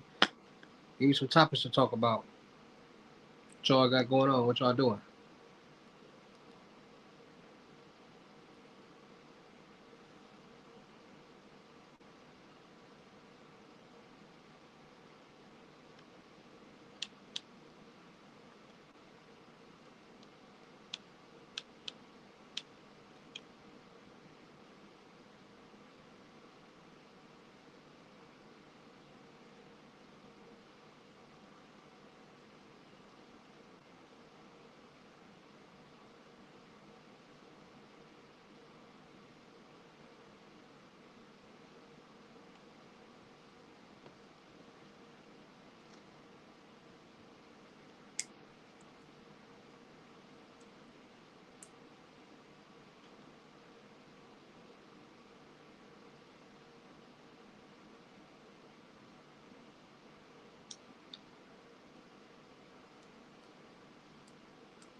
Oh, what she got going on?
Hold on, Peter go acting up again.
The game be cheating.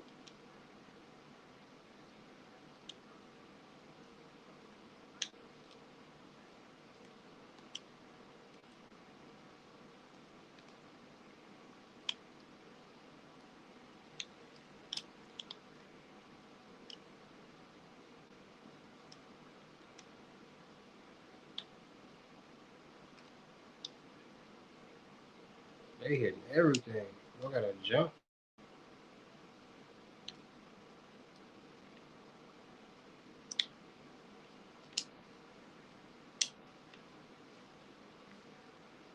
Pass.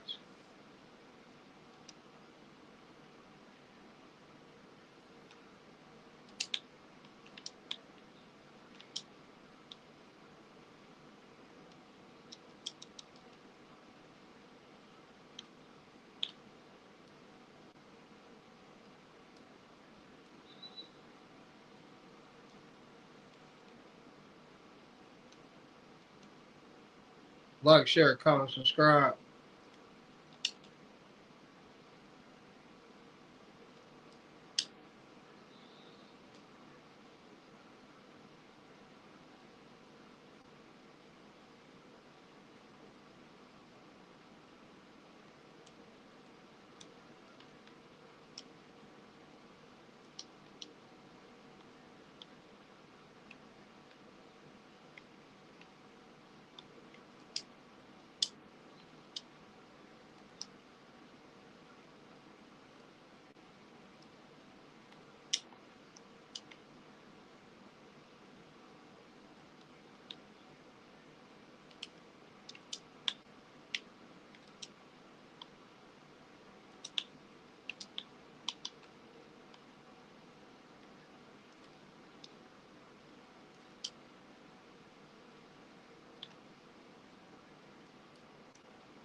Like, share, comment, subscribe. What y'all got going on? What y'all doing in Sport 20?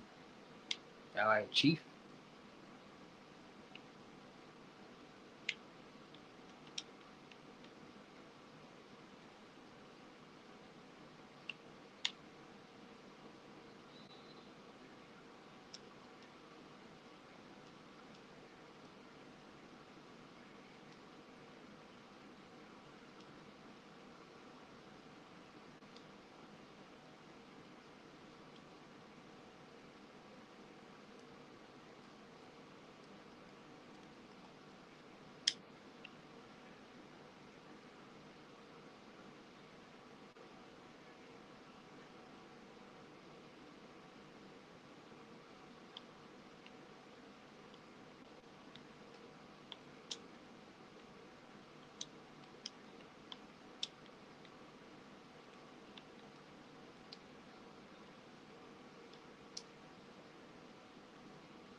They out there hacking my boy. You just gotta make his free throws. You wet out there though.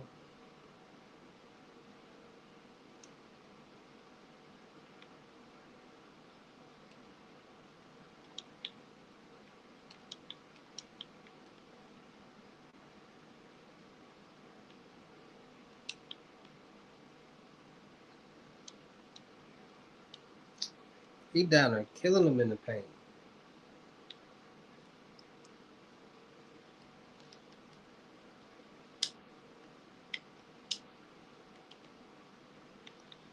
Wrong person.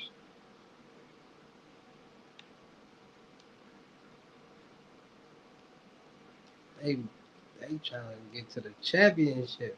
Come on now.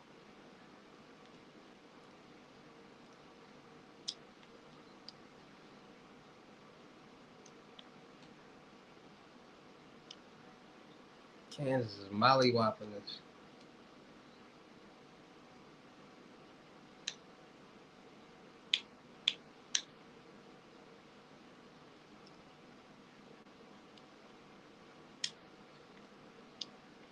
Dang.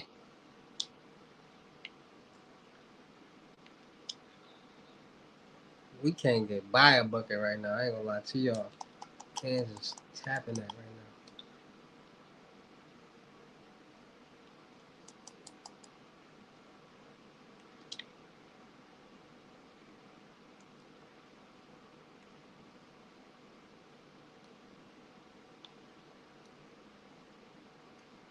now. Ooh, boy.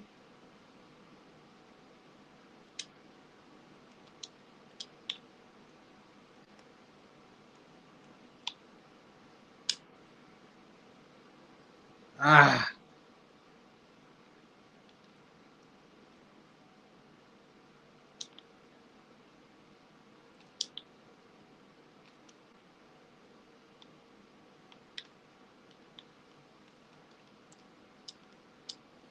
We can't buy a bucket right now, y'all.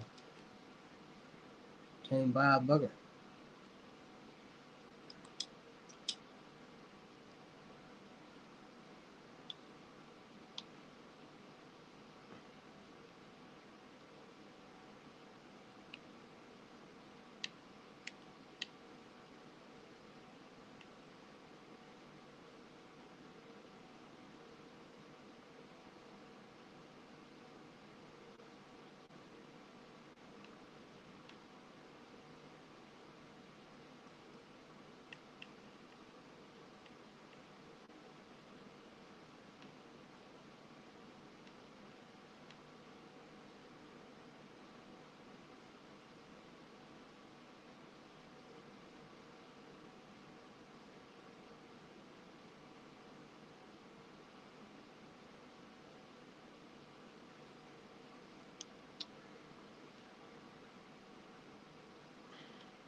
Oh, come on, man. You gotta make that.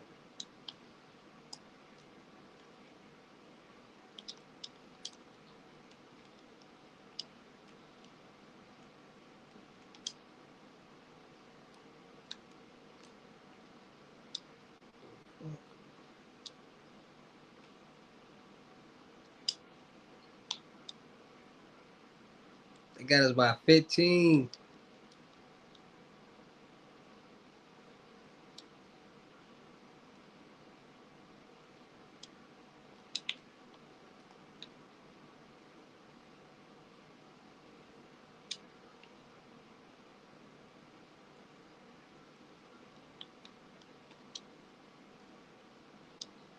We might not be ready for good old Kansas.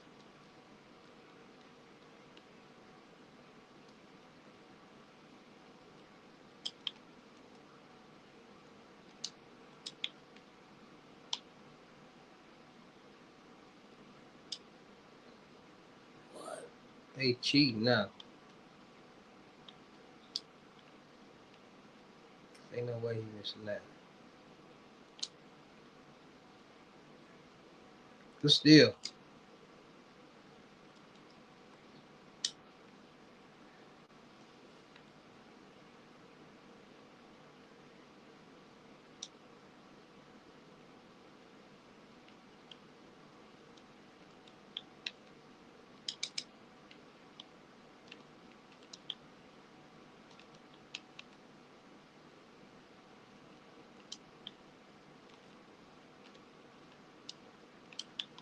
D.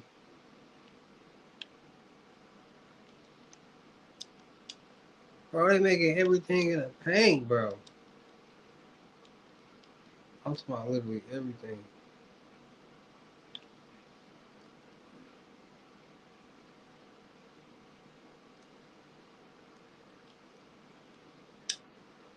Pass.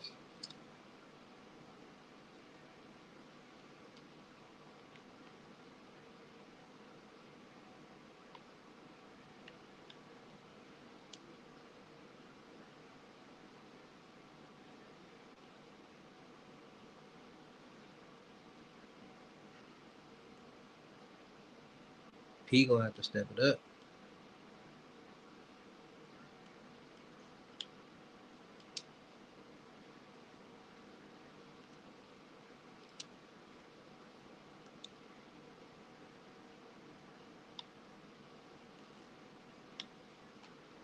Too little.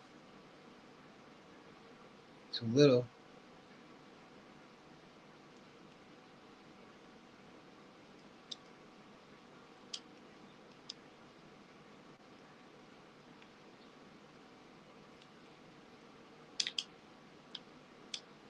Ah.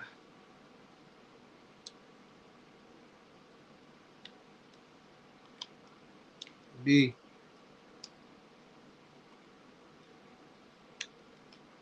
Kobe. Ah, you gotta make that layup. You gotta make that layup, P5. You gotta make that layup.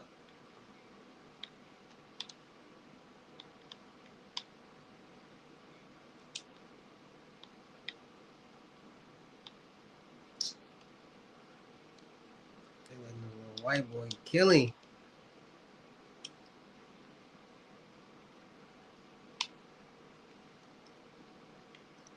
Too little. Let's go. Good pass.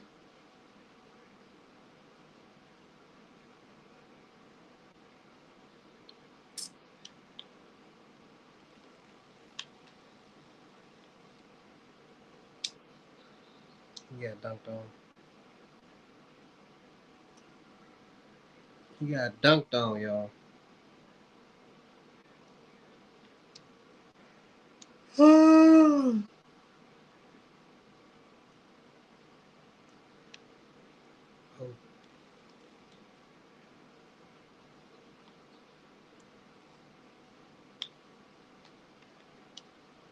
Come on, bro.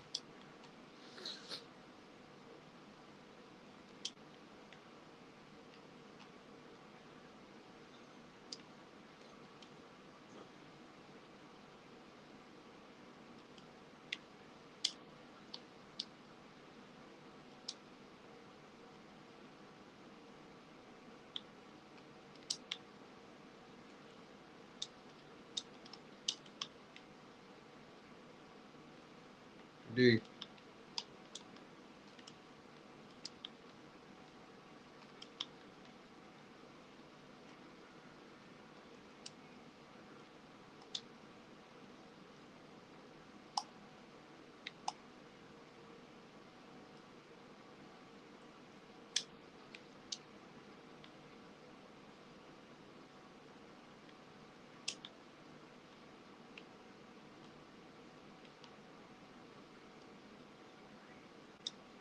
D.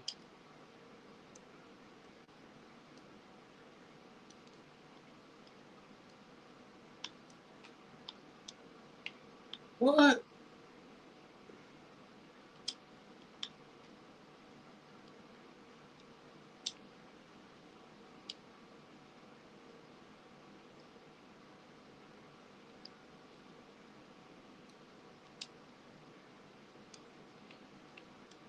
What?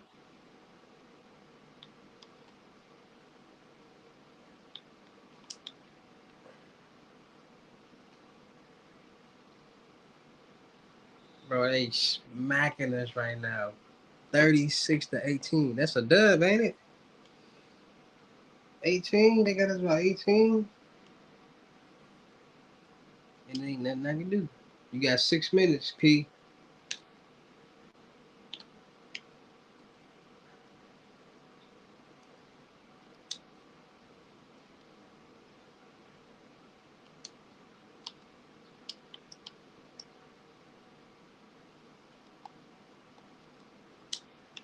Hurry up. Let's go. Let's go. Imanhoff.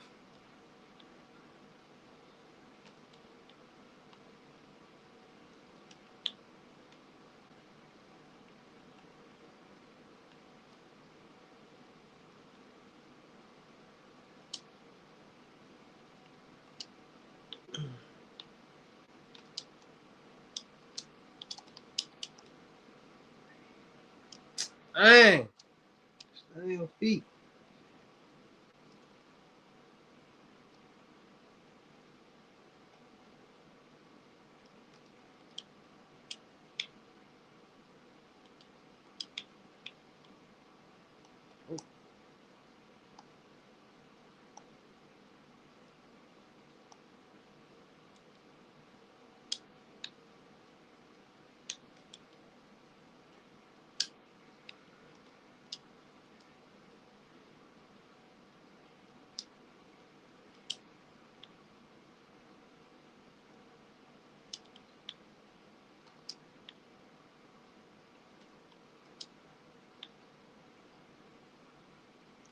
Hands down, man down. He got 14 tonight.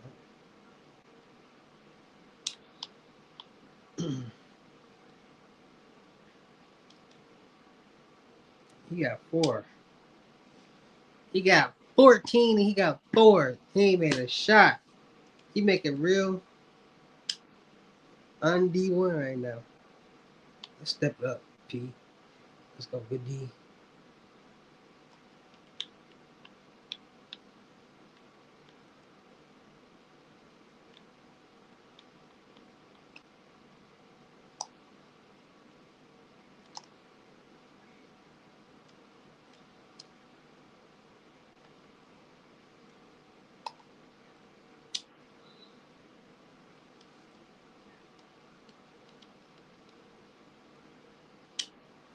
Oh my.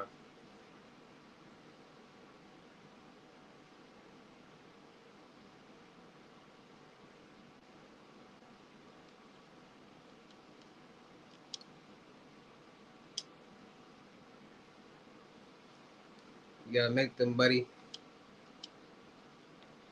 Let's get the lead down. It's like 10.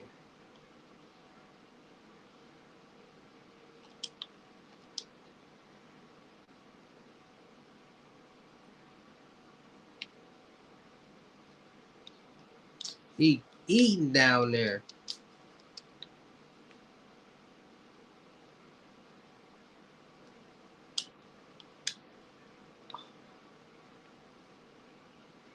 Kansas is spanking that.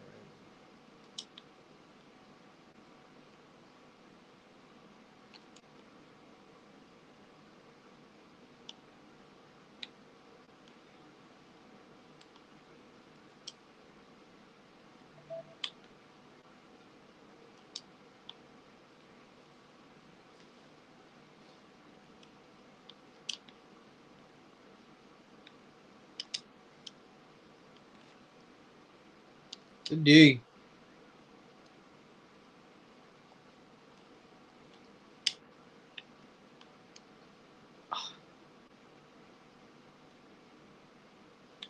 Buddy can't make nothing.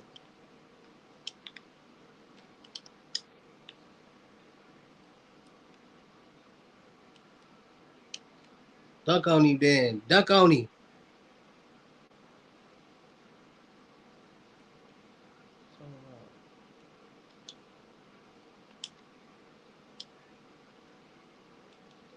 That whole dunk was pointless. Oh, that's why. Oh, that's why.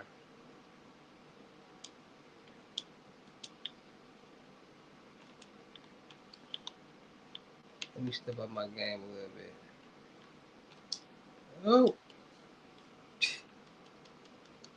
I could. That's why he's a lottery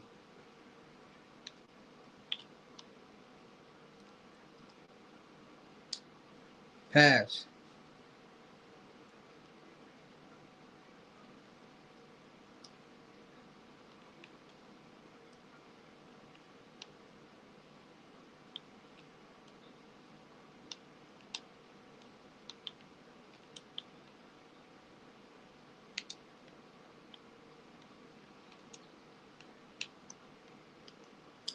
D.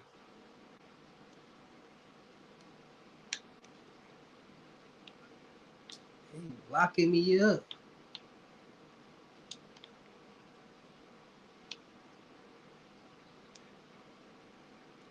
We can't do nothing with Kansas, bro.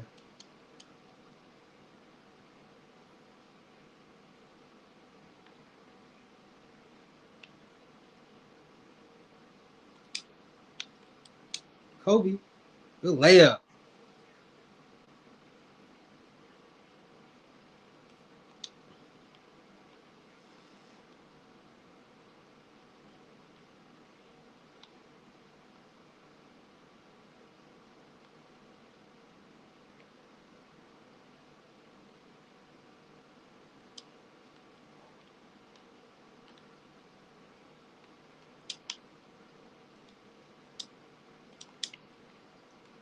D.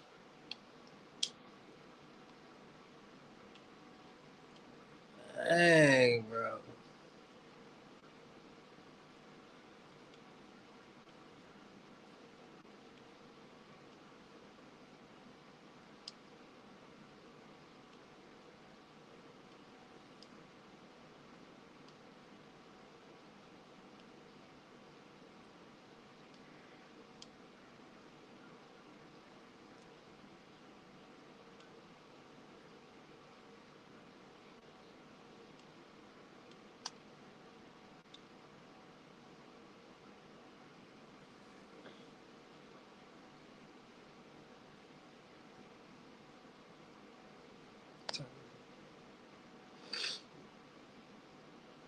Eleven 14.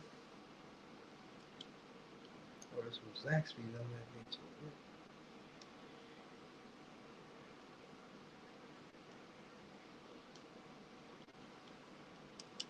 Come on, y'all.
D.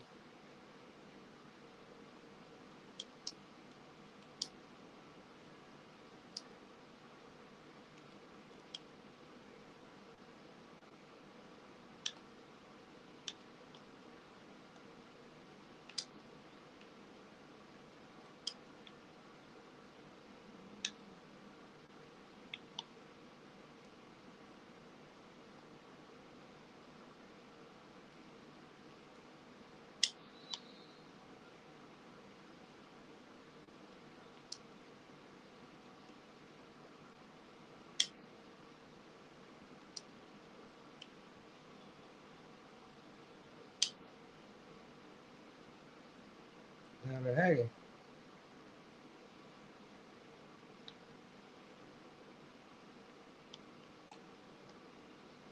come on, help me out. Help me out.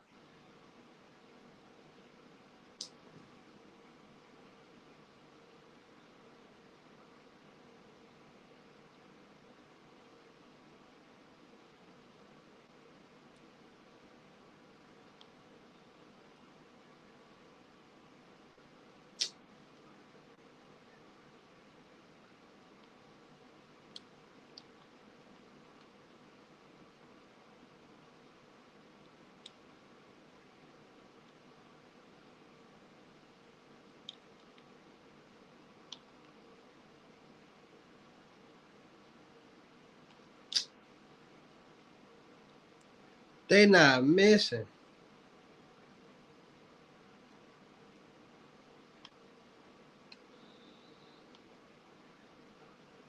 Trying to get them up out of there.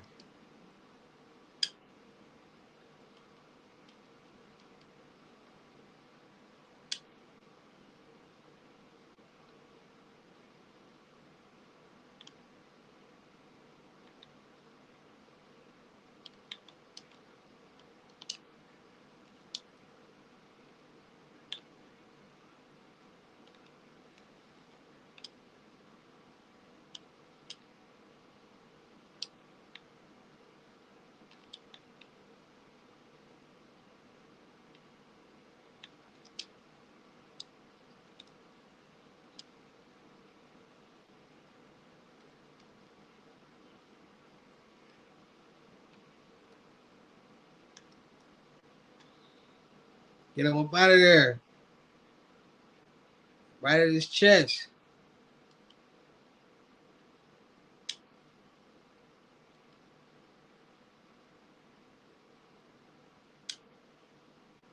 Leave him in there.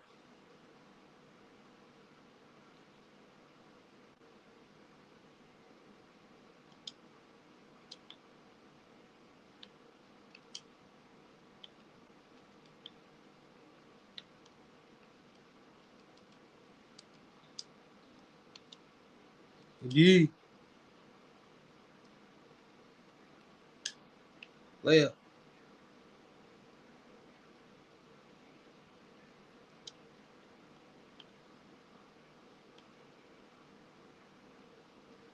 D.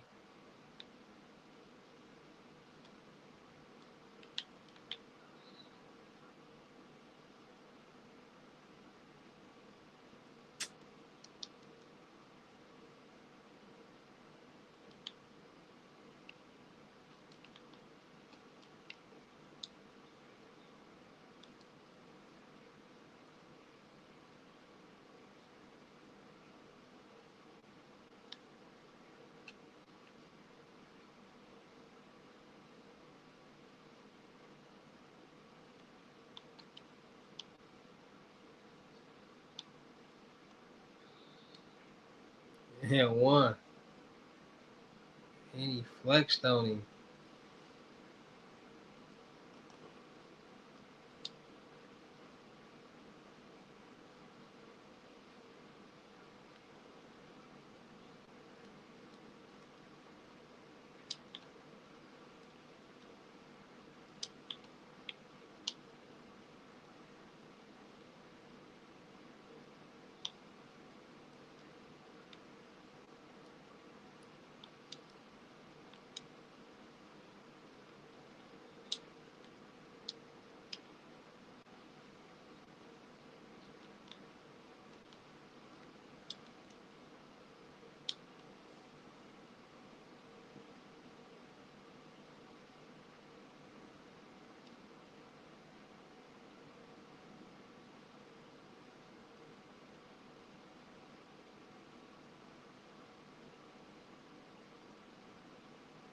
They spanking us. I had to quit the game. I had to quit the game. They were spanking us so bad. Gotta start over. On the dead homies.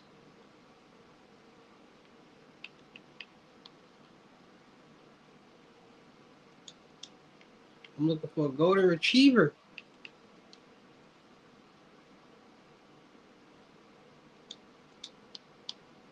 On the dead homies.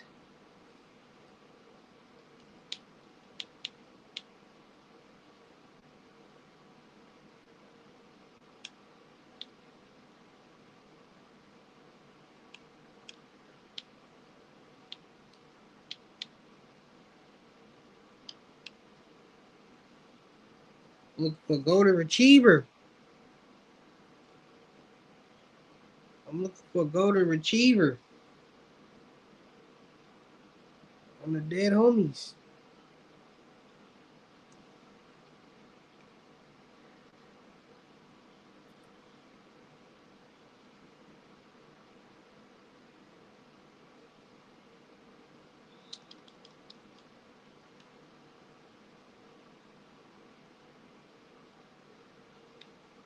Oh yeah, give me that.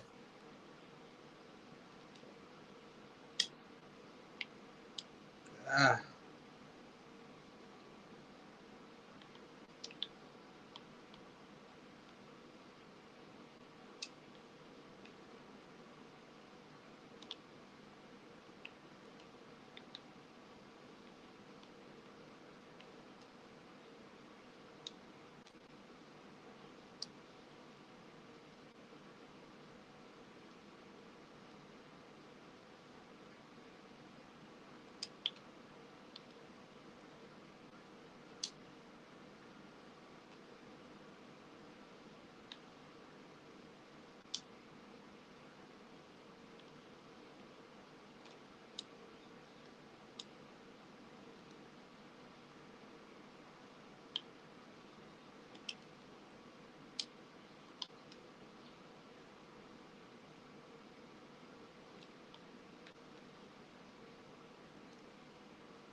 Now we on the road.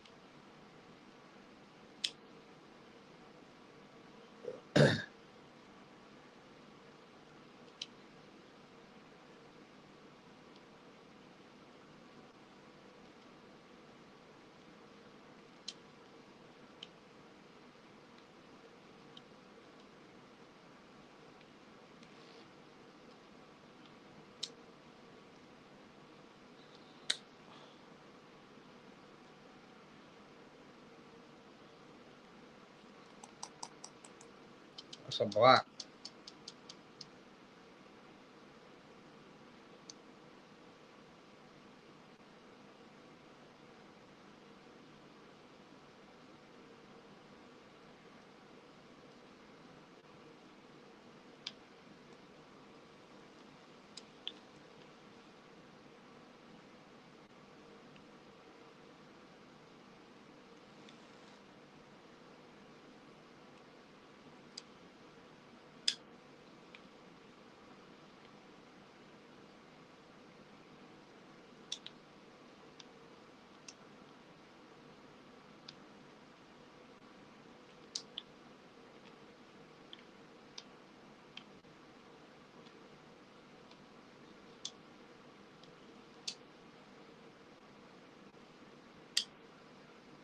Oh, that was good.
Bro, block that. You 7-1. For what reason?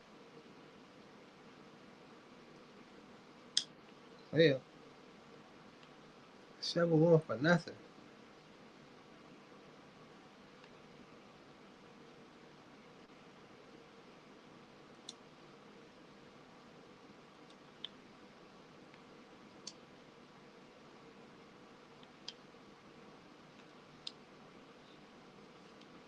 I got the most tallest, weakest.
Get dunked on, boy.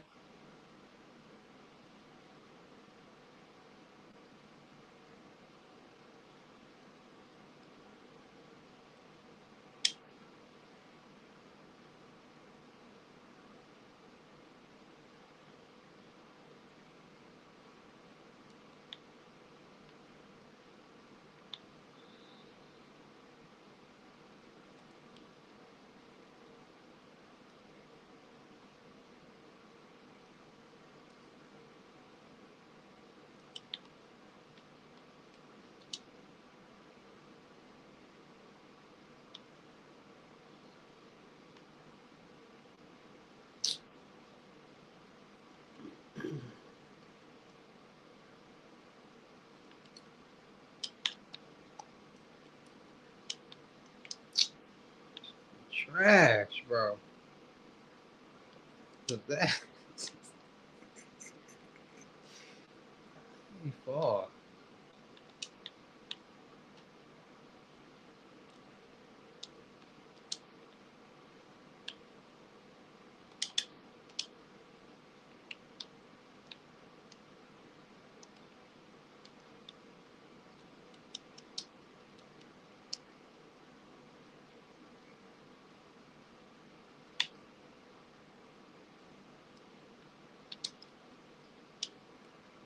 Pass.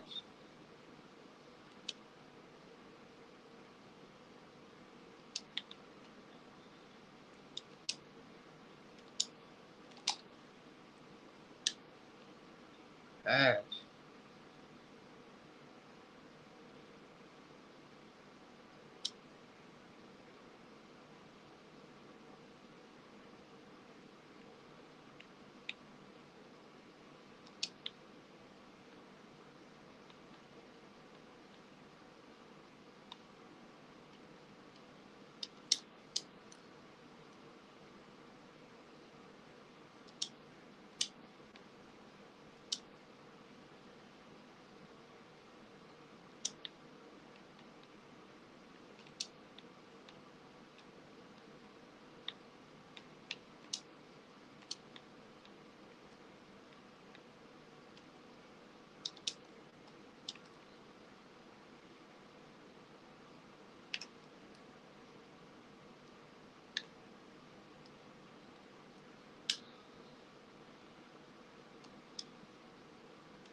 You never came home.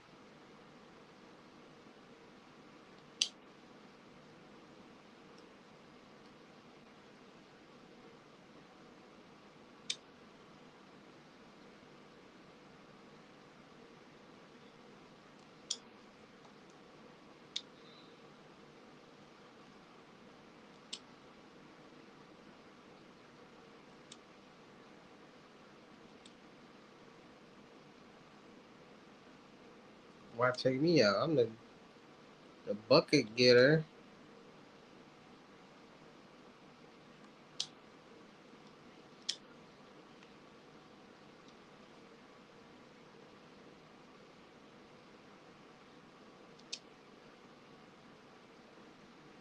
Let's go. Won the first quarter. Let's go.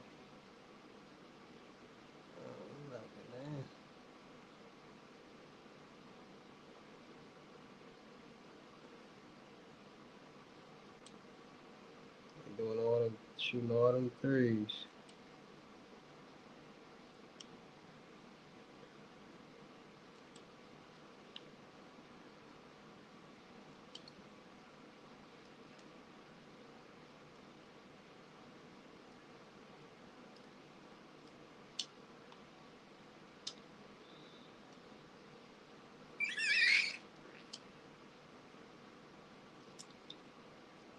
Didn't try to do that.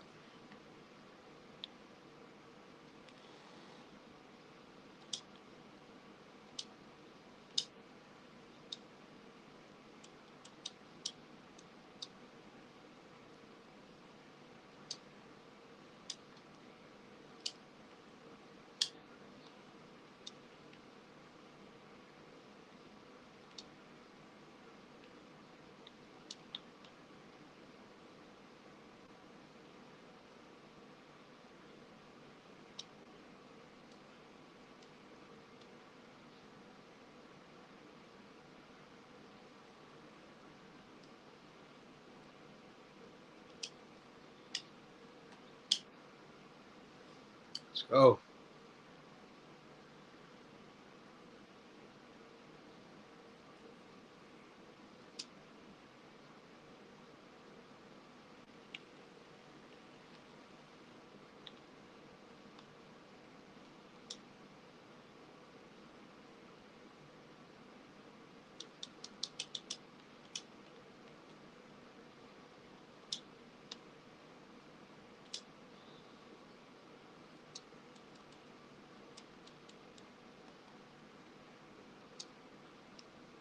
Didn't have to touch him, low key. I ain't gonna lie.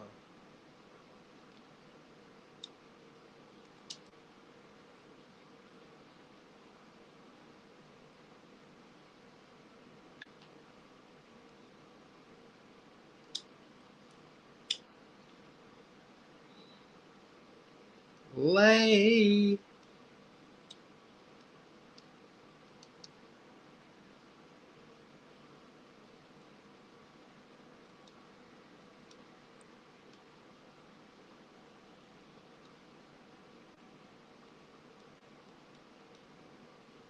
Average 10 assists.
Good D.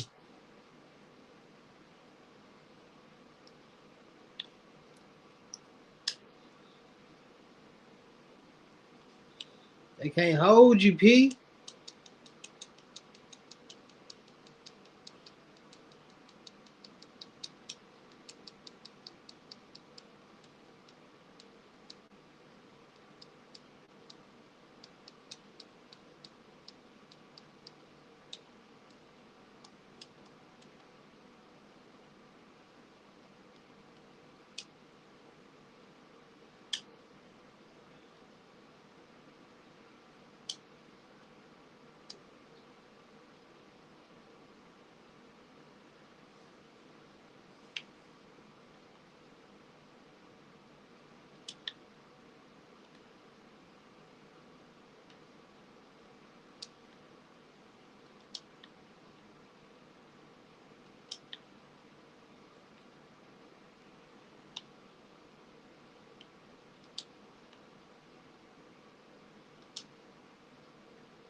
Ain't no way, boy.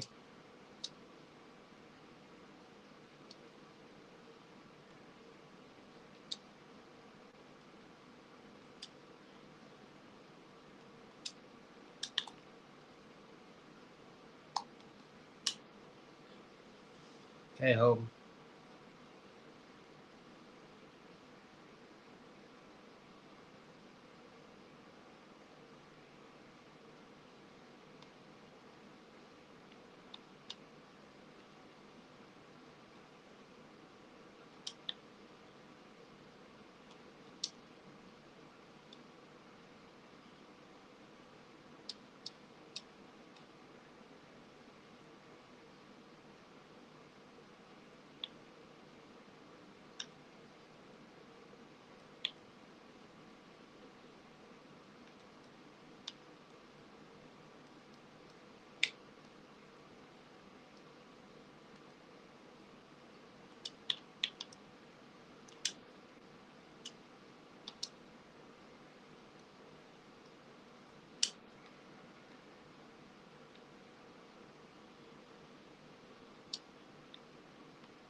Yeesh Louise.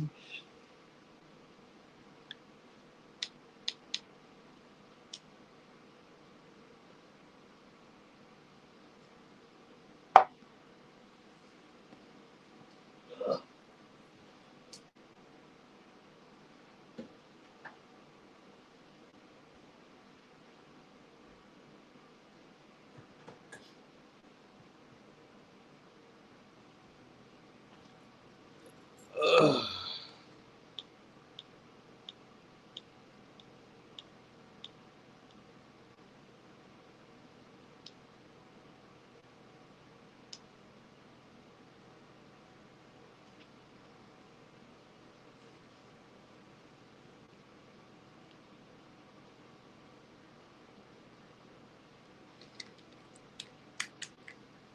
Need a little napper tin real quicker then.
Like, share, comment, subscribe, man.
looks like they're growing.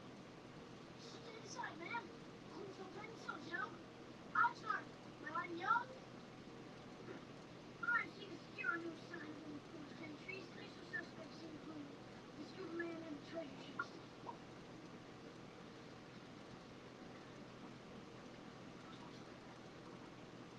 Remember when I brought her to school and was part of my report on unusual animals? Next morning when I woke up, it was gone. Case number 34984932041. Neptune Alpha Charlie Horse. Missing green koi fish. Answers to green. Question. Have you tried calling her? Calling her? She answered. Really? Sure.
not what I think it is it? Yes. Your mom gave that to you? Yeah, but it's not important. What about the animals? Animals are never about me. Just I gotta be like everyone else or I'm fine. Can't. Well, I will if it kills me. You'll never be like everyone else, but you want in a million. Just like your ancestors. Just like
think I just busted this case wide open.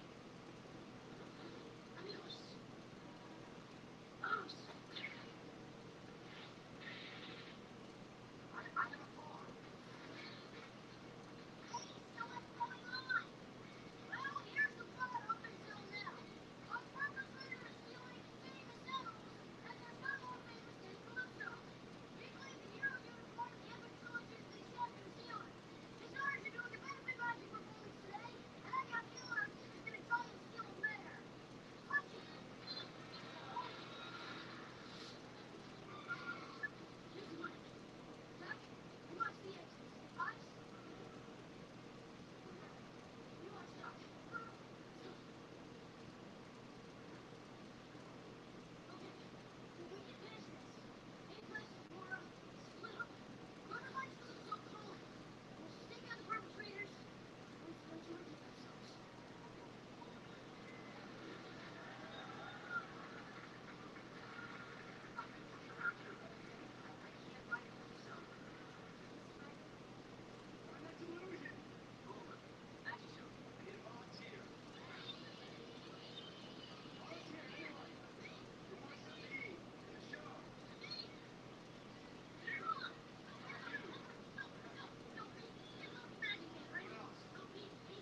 Uh,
either.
What for what?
P5, what it do?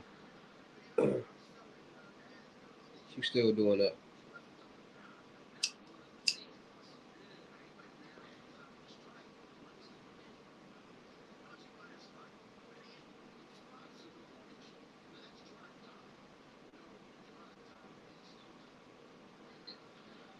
Oh yeah, hour to go. Hour left on live.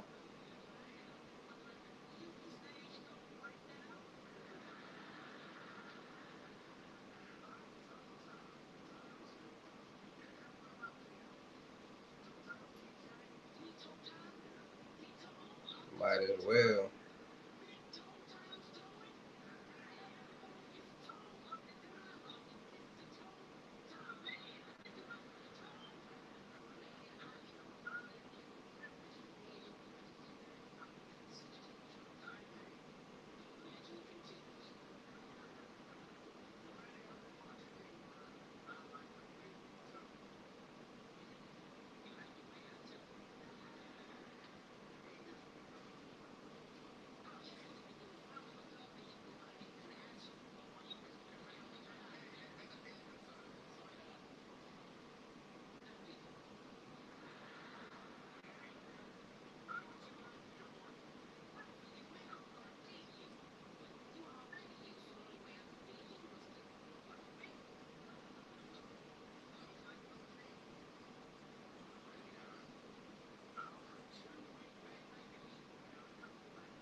Best way to turn up on a business LLC, just getting started.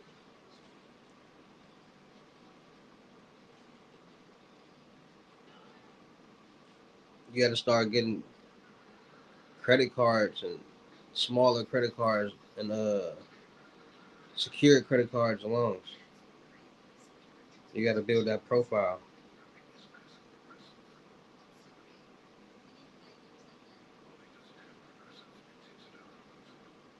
You got to make sure it's established right too. Uno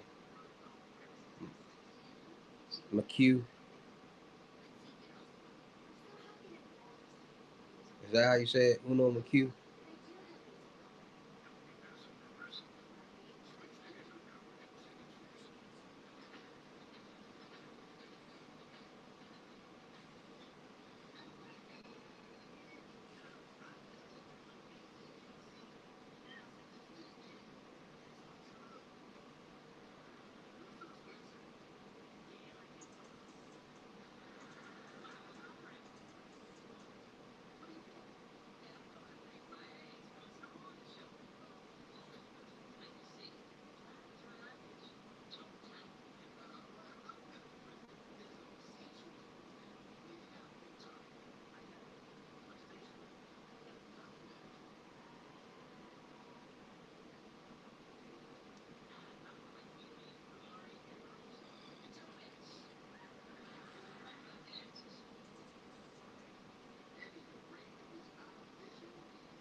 Just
trying to get the bag.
Like, put that.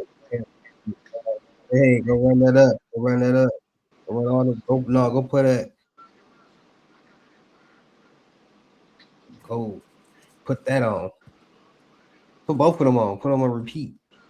Back to back. I buy a Bentley right now. I'm trying to make them hate more.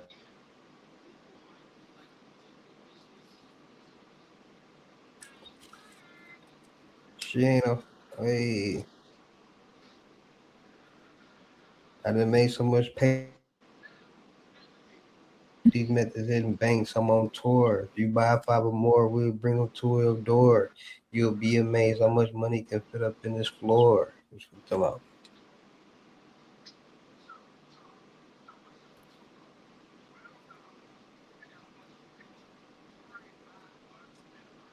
about. Now I Can't go around come with no broke. Ain't no plan. Cubans hanging. These Cubans hanging from my neck cost about a quarter tick.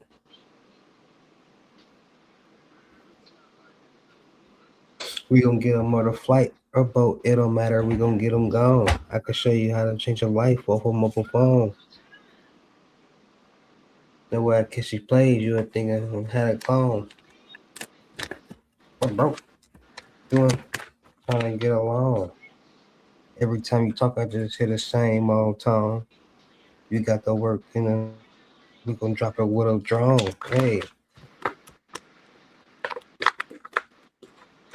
do these methods right. Do these methods right. It's gonna help your money long.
Yeah. I see y'all up. Y'all like to see that money.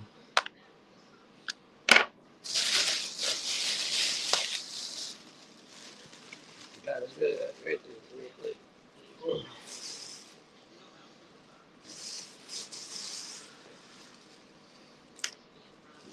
Zaxby's at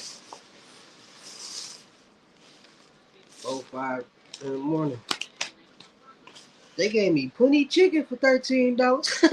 All right. Hey, this what a hungry man eat at 5 in the morning.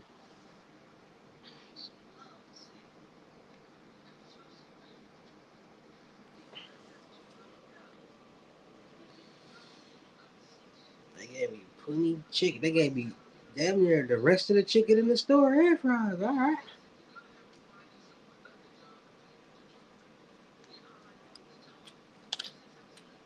That's why you supposed to order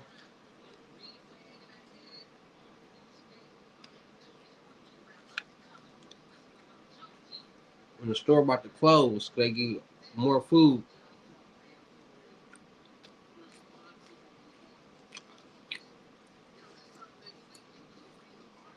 A little hack I learned.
I'm gonna eat this.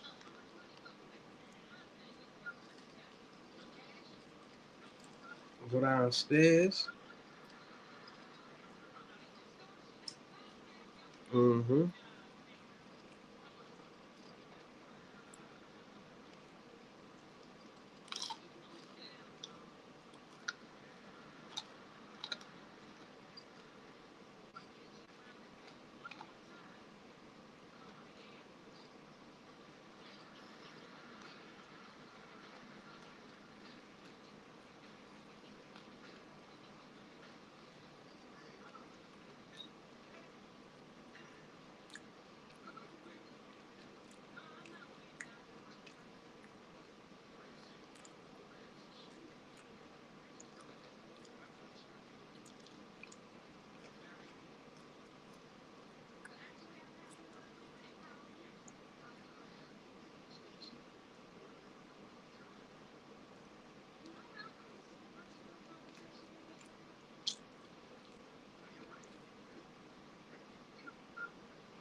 If you 25 and your daughter 11, that means you got pregnant at 13.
30 minutes.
I got me the itis. Hey, me put it there.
10 minutes.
One more minute. All I need is 1 minute.